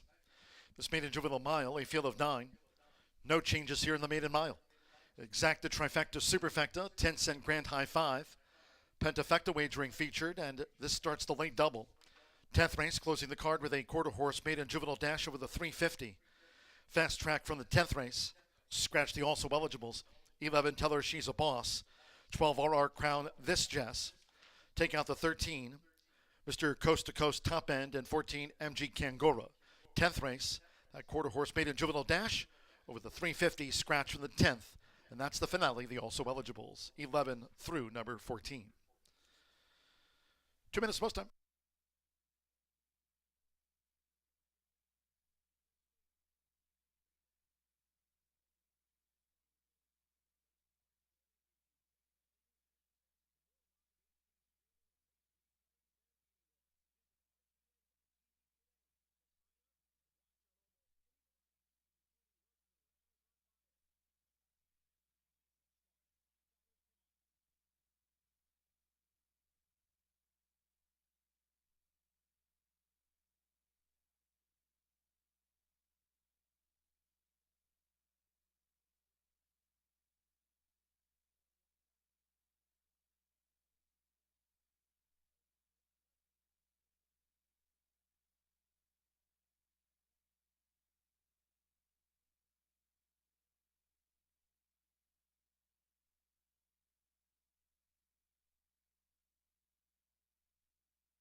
Less than 1 minute to post time.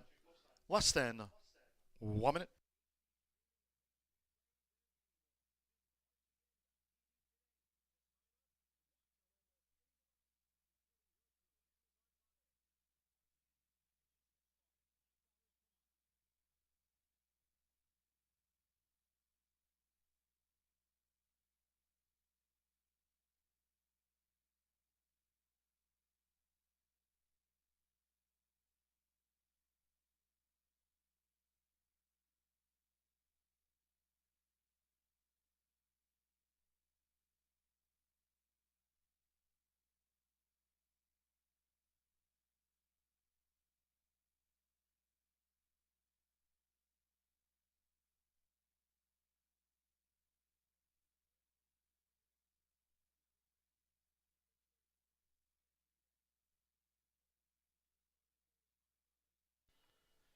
The horses are approaching the starting gate.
The horses have reached the starting gate. It is now post time.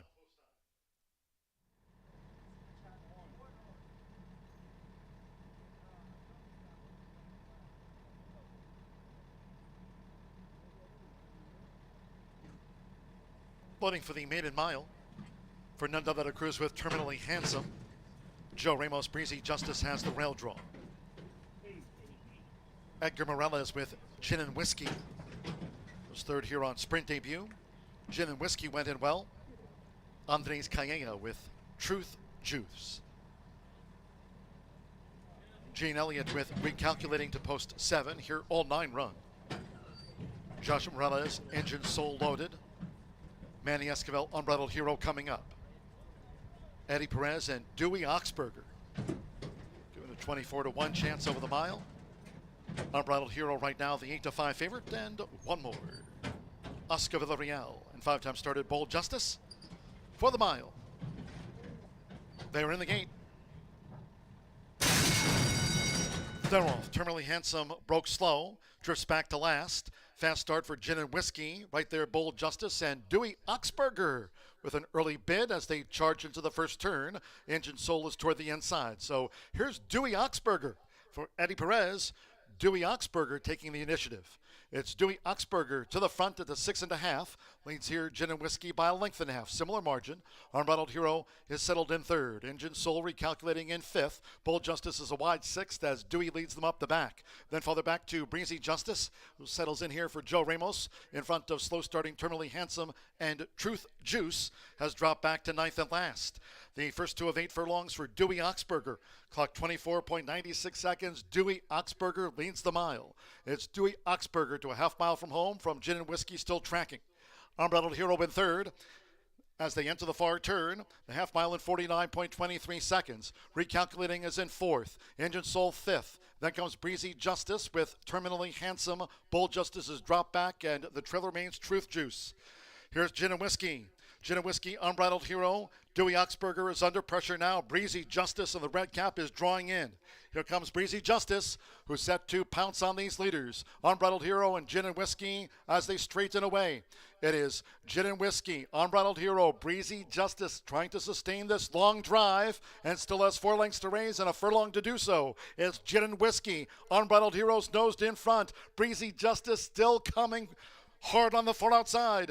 And then Terminally Handsome's back in fourth. It's Unbridled Hero, Breezy Justice, and Joe Ramos. Breezy Justice getting up. Breezy Justice. Breezy Justice just pipped Unbridled Hero at the post. Gin and Whiskey third, and Terminally Handsome fourth by a mile.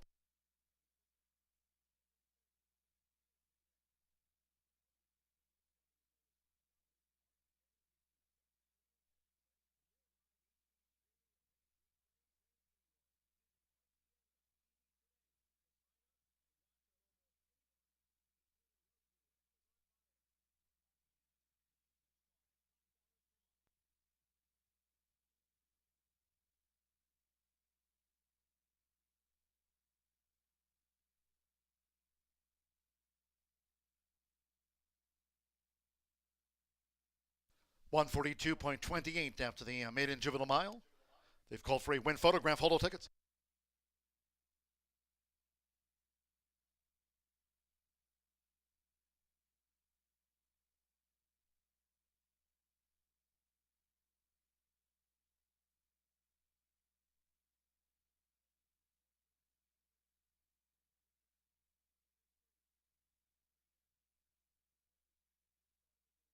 One, 4, 6, 5, 3, 1. Breezy Justice. 5-2 gets the result in the mile. The 4 Unbridled Hero at 2-1, reeled in late. The 6 Gin and Whiskey at 2-1 third. Number 5 Terminally Handsome, 7-1 fourth. And 3 Engine Soul at 52-1 odds was a distant fifth. Joe Ramos here for Tomas Medina, Justice Farm homebred, the son of Lantana Mob.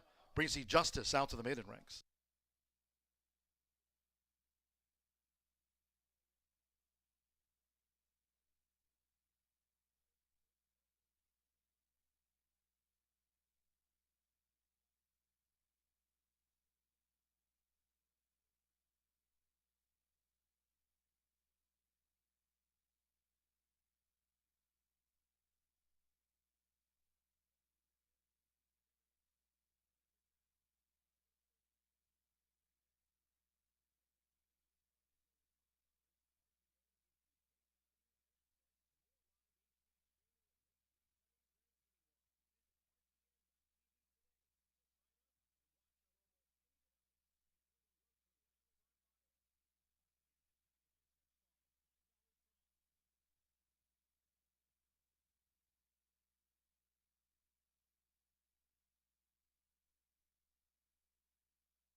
The result of the ninth race, official.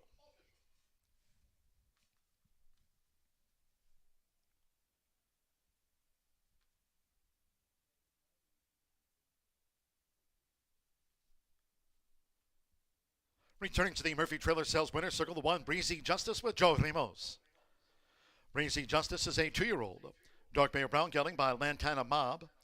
At a Breezy Pointus by Malibu Moon, bred here in the Hoosier State by Justice Farm, Greg Justice. Thomas Medina trains for Justice Farm. Greg Justice, Horseshoe Indianapolis, congratulates the winning connections of Breezy Justice. Takes the maiden mile.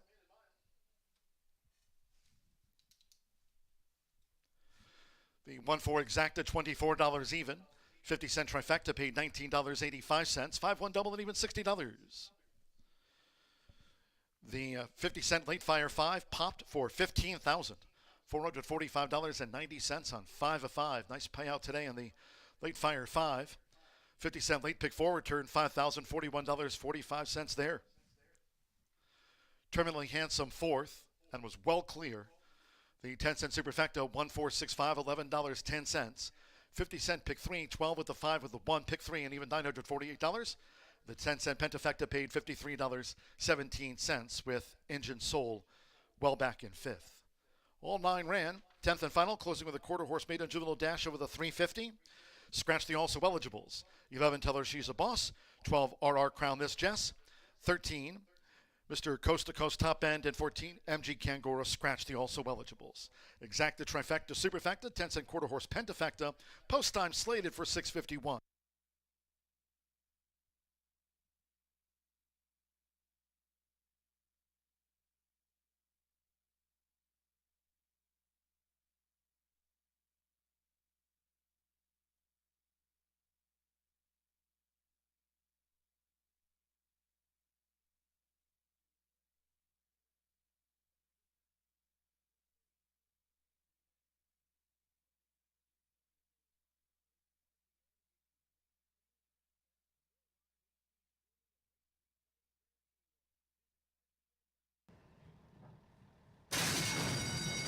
Dunwolf, Terminally Handsome broke slow, drifts back to last. Fast start for Gin and Whiskey. Right there, Bold Justice and Dewey Oxberger with an early bid as they charge into the first turn. Engine Soul is toward the inside. So here's Dewey Oxberger for Eddie Perez.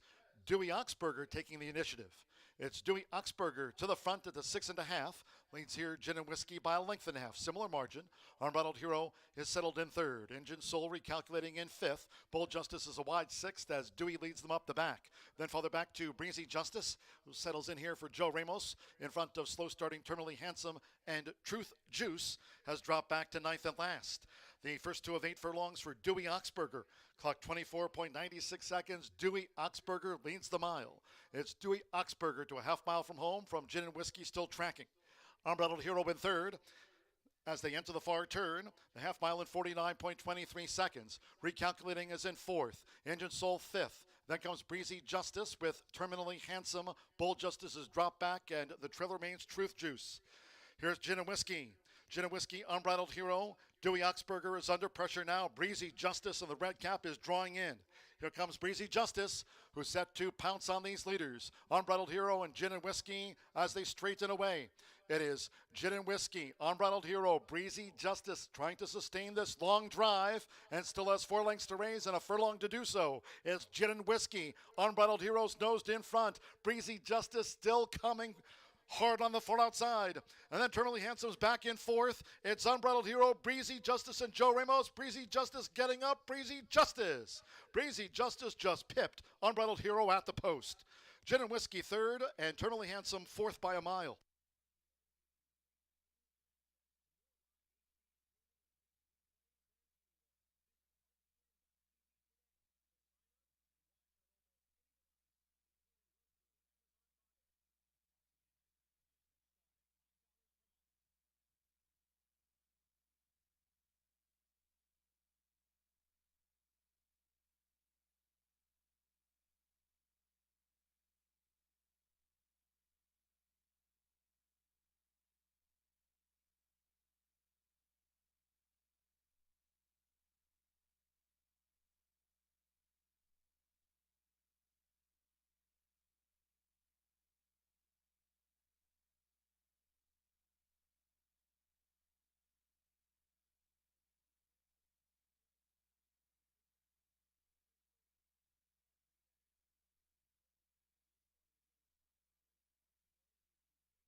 have one more race to go on the Tuesday card today at Horseshoe Indianapolis. They're quarter horses, 2-year-olds to be exact, racing 350 yards. We do scratch each of the also eligibles, but even with the 11, 12, 13, and 14 out of the race, we have a field of 10, and it's going to be a good one to watch.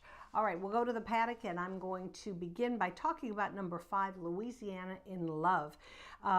Nice improvement. All you can ask for with young quarter horses is some improvement each time they go out to the racetrack, because it is a learning experience and each one learns at a different pace.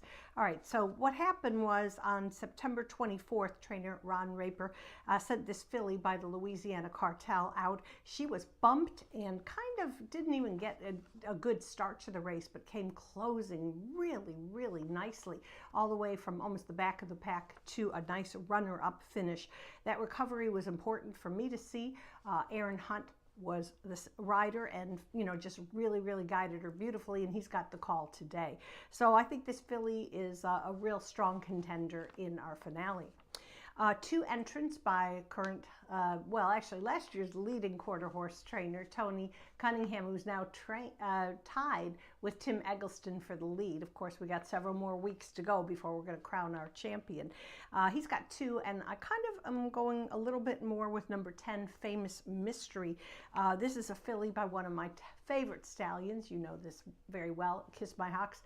Exceptional racehorse, and then an incredible stallion who's been producing so many good Futurity, Derby, and Classic winners along the way since he retired and has had his stud career.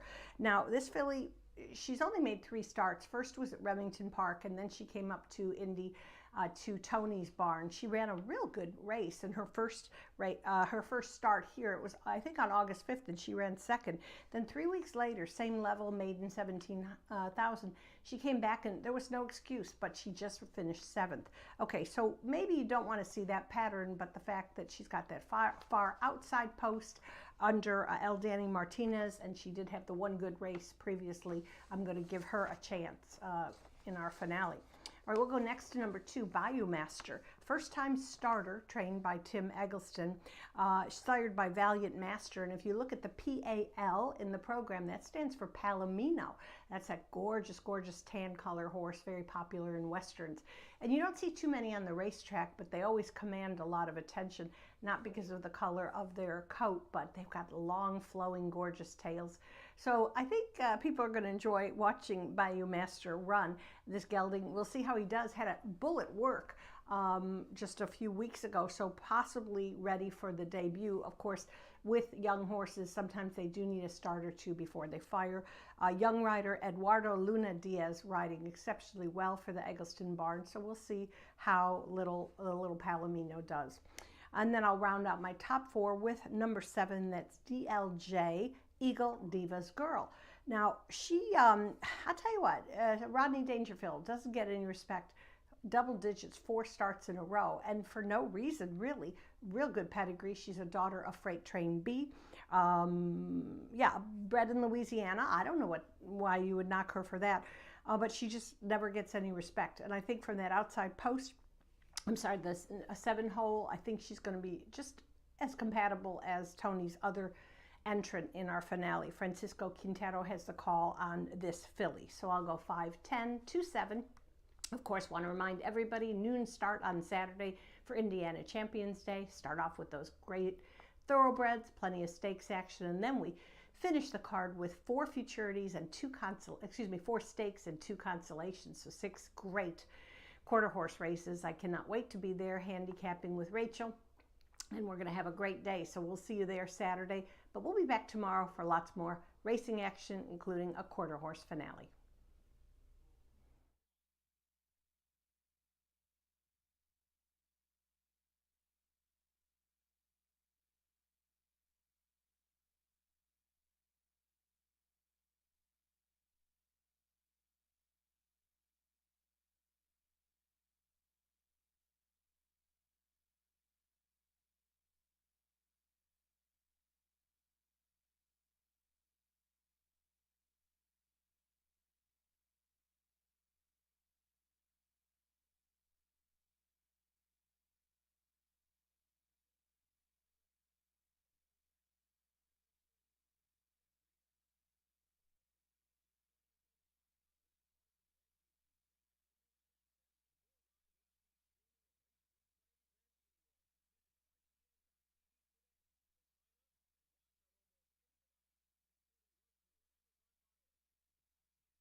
The horses coming out to the track now for the 10th and final. Closing the card here with a quarter horse maiden juvenile dash over the 350 yards. Fast track, a field of 10. Scratch the also eligibles. 11, Tell Her She's a Boss. 12, RR Crown This Jess. The 13, Mr. Coast to Coast Top End. And 14, MG Kangaroo Scratch, the also eligibles. Reported overweights. 1, Stoli Bells, 2 pounds. 3, Lil Cool Okie, 2 over. The 4, You Talking About Me, 7 pounds over. 5, Louisiana in Love, plus 7. The 6, Mr. Fantastic Babe, 4 over. 7, DLJ Eagle Divas Girl, plus 5 pounds. The 9, Rock Eagle, 2 pounds over. The weight there now, 126. 10, Famous Mystery, 7 pounds over. Scratch the AEs. Exacta, Trifecta, Superfecta. There's the 10-cent quarter horse Pentafecta, making their way up toward the gate.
The horses are approaching the starting gate.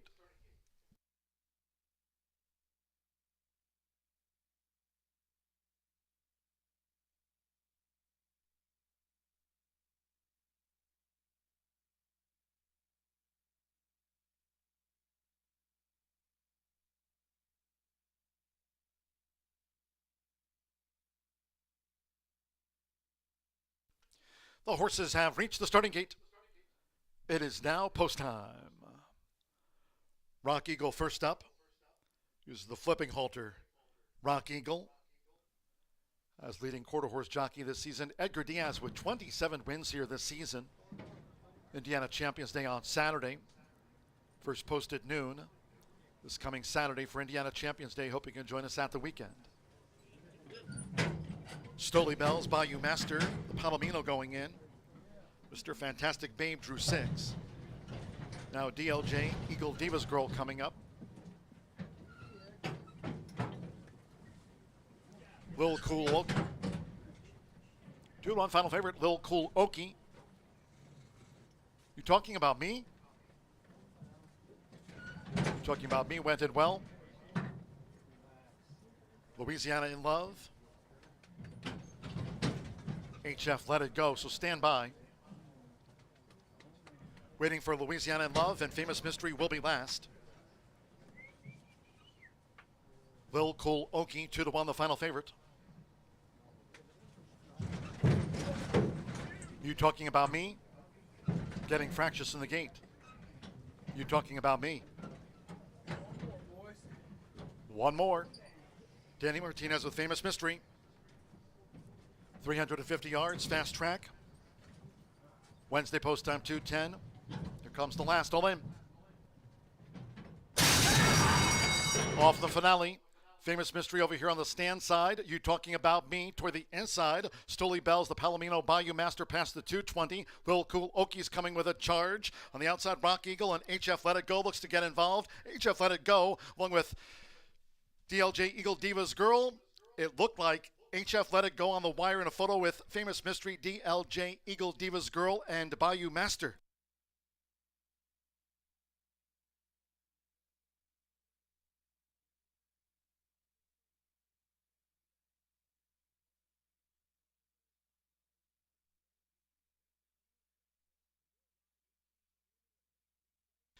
Photo finish, and there'll be an inquiry into that quarter horse maiden juvenile. Stewards inquiry into the finale. Photos, holobets.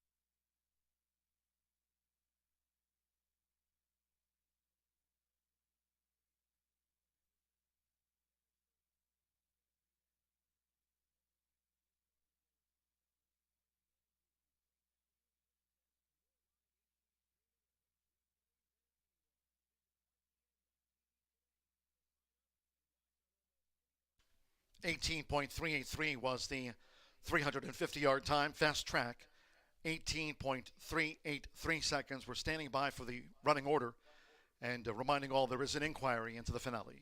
Stewards inquiry. Unofficial 8-10-7-2-9-8. HF Let It Go. 10-1 first gets there ahead of 10. Famous Mystery. 7-2 second, number 7.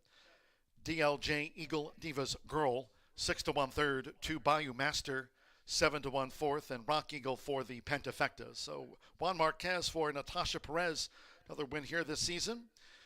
Third time was the charm for HF Let It Go. Out to the maiden ranks, pending the inquiry.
The result of the 10th race is official. There was a disqualification, that in a moment. It did not impact the top 5.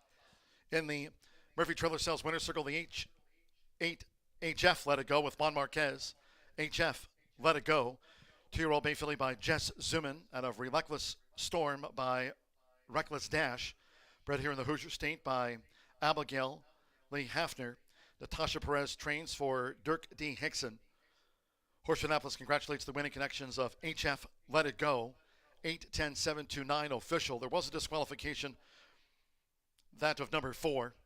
You Talking About Me disqualified from 4th and placed 10th and last for interference in the quarter horse maiden juvenile. Again, that disqualification did not impact the top 5. 8-10-7-2-9 official. The 4 You Talking About Me disqualified from 6th and placed last. 18.383 seconds.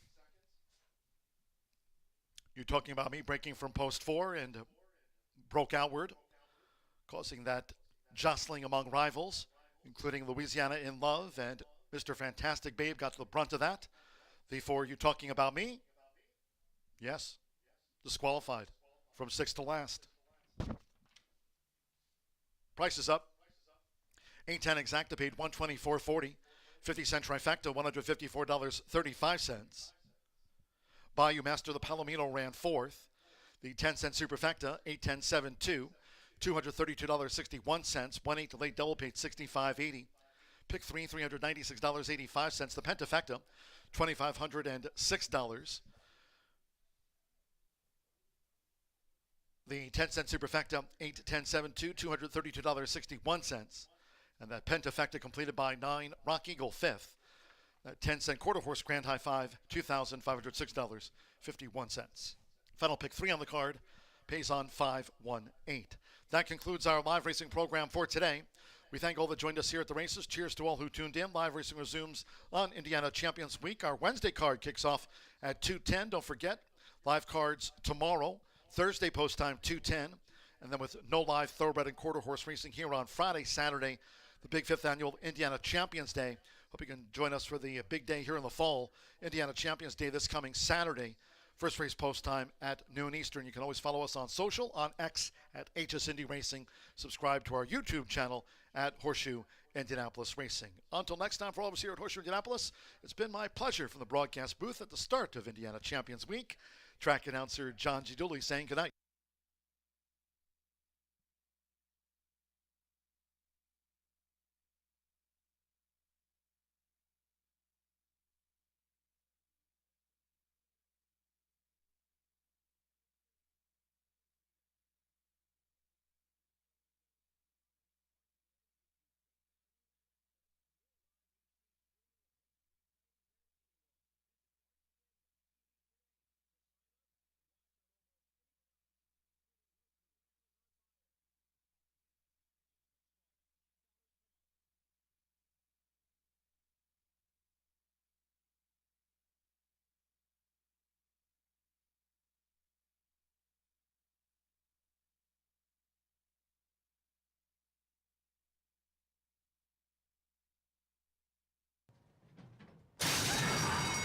Off the finale. Famous Mystery over here on the stand side. You Talking About Me toward the inside. Stoley Bells, the Palomino Bayou Master past the 220. Lil Cool Okies coming with a charge. On the outside, Rock Eagle and HF Let It Go looks to get involved. HF Let It Go along with DLJ Eagle Diva's Girl. It looked like HF Let It Go on the wire in a photo with Famous Mystery DLJ.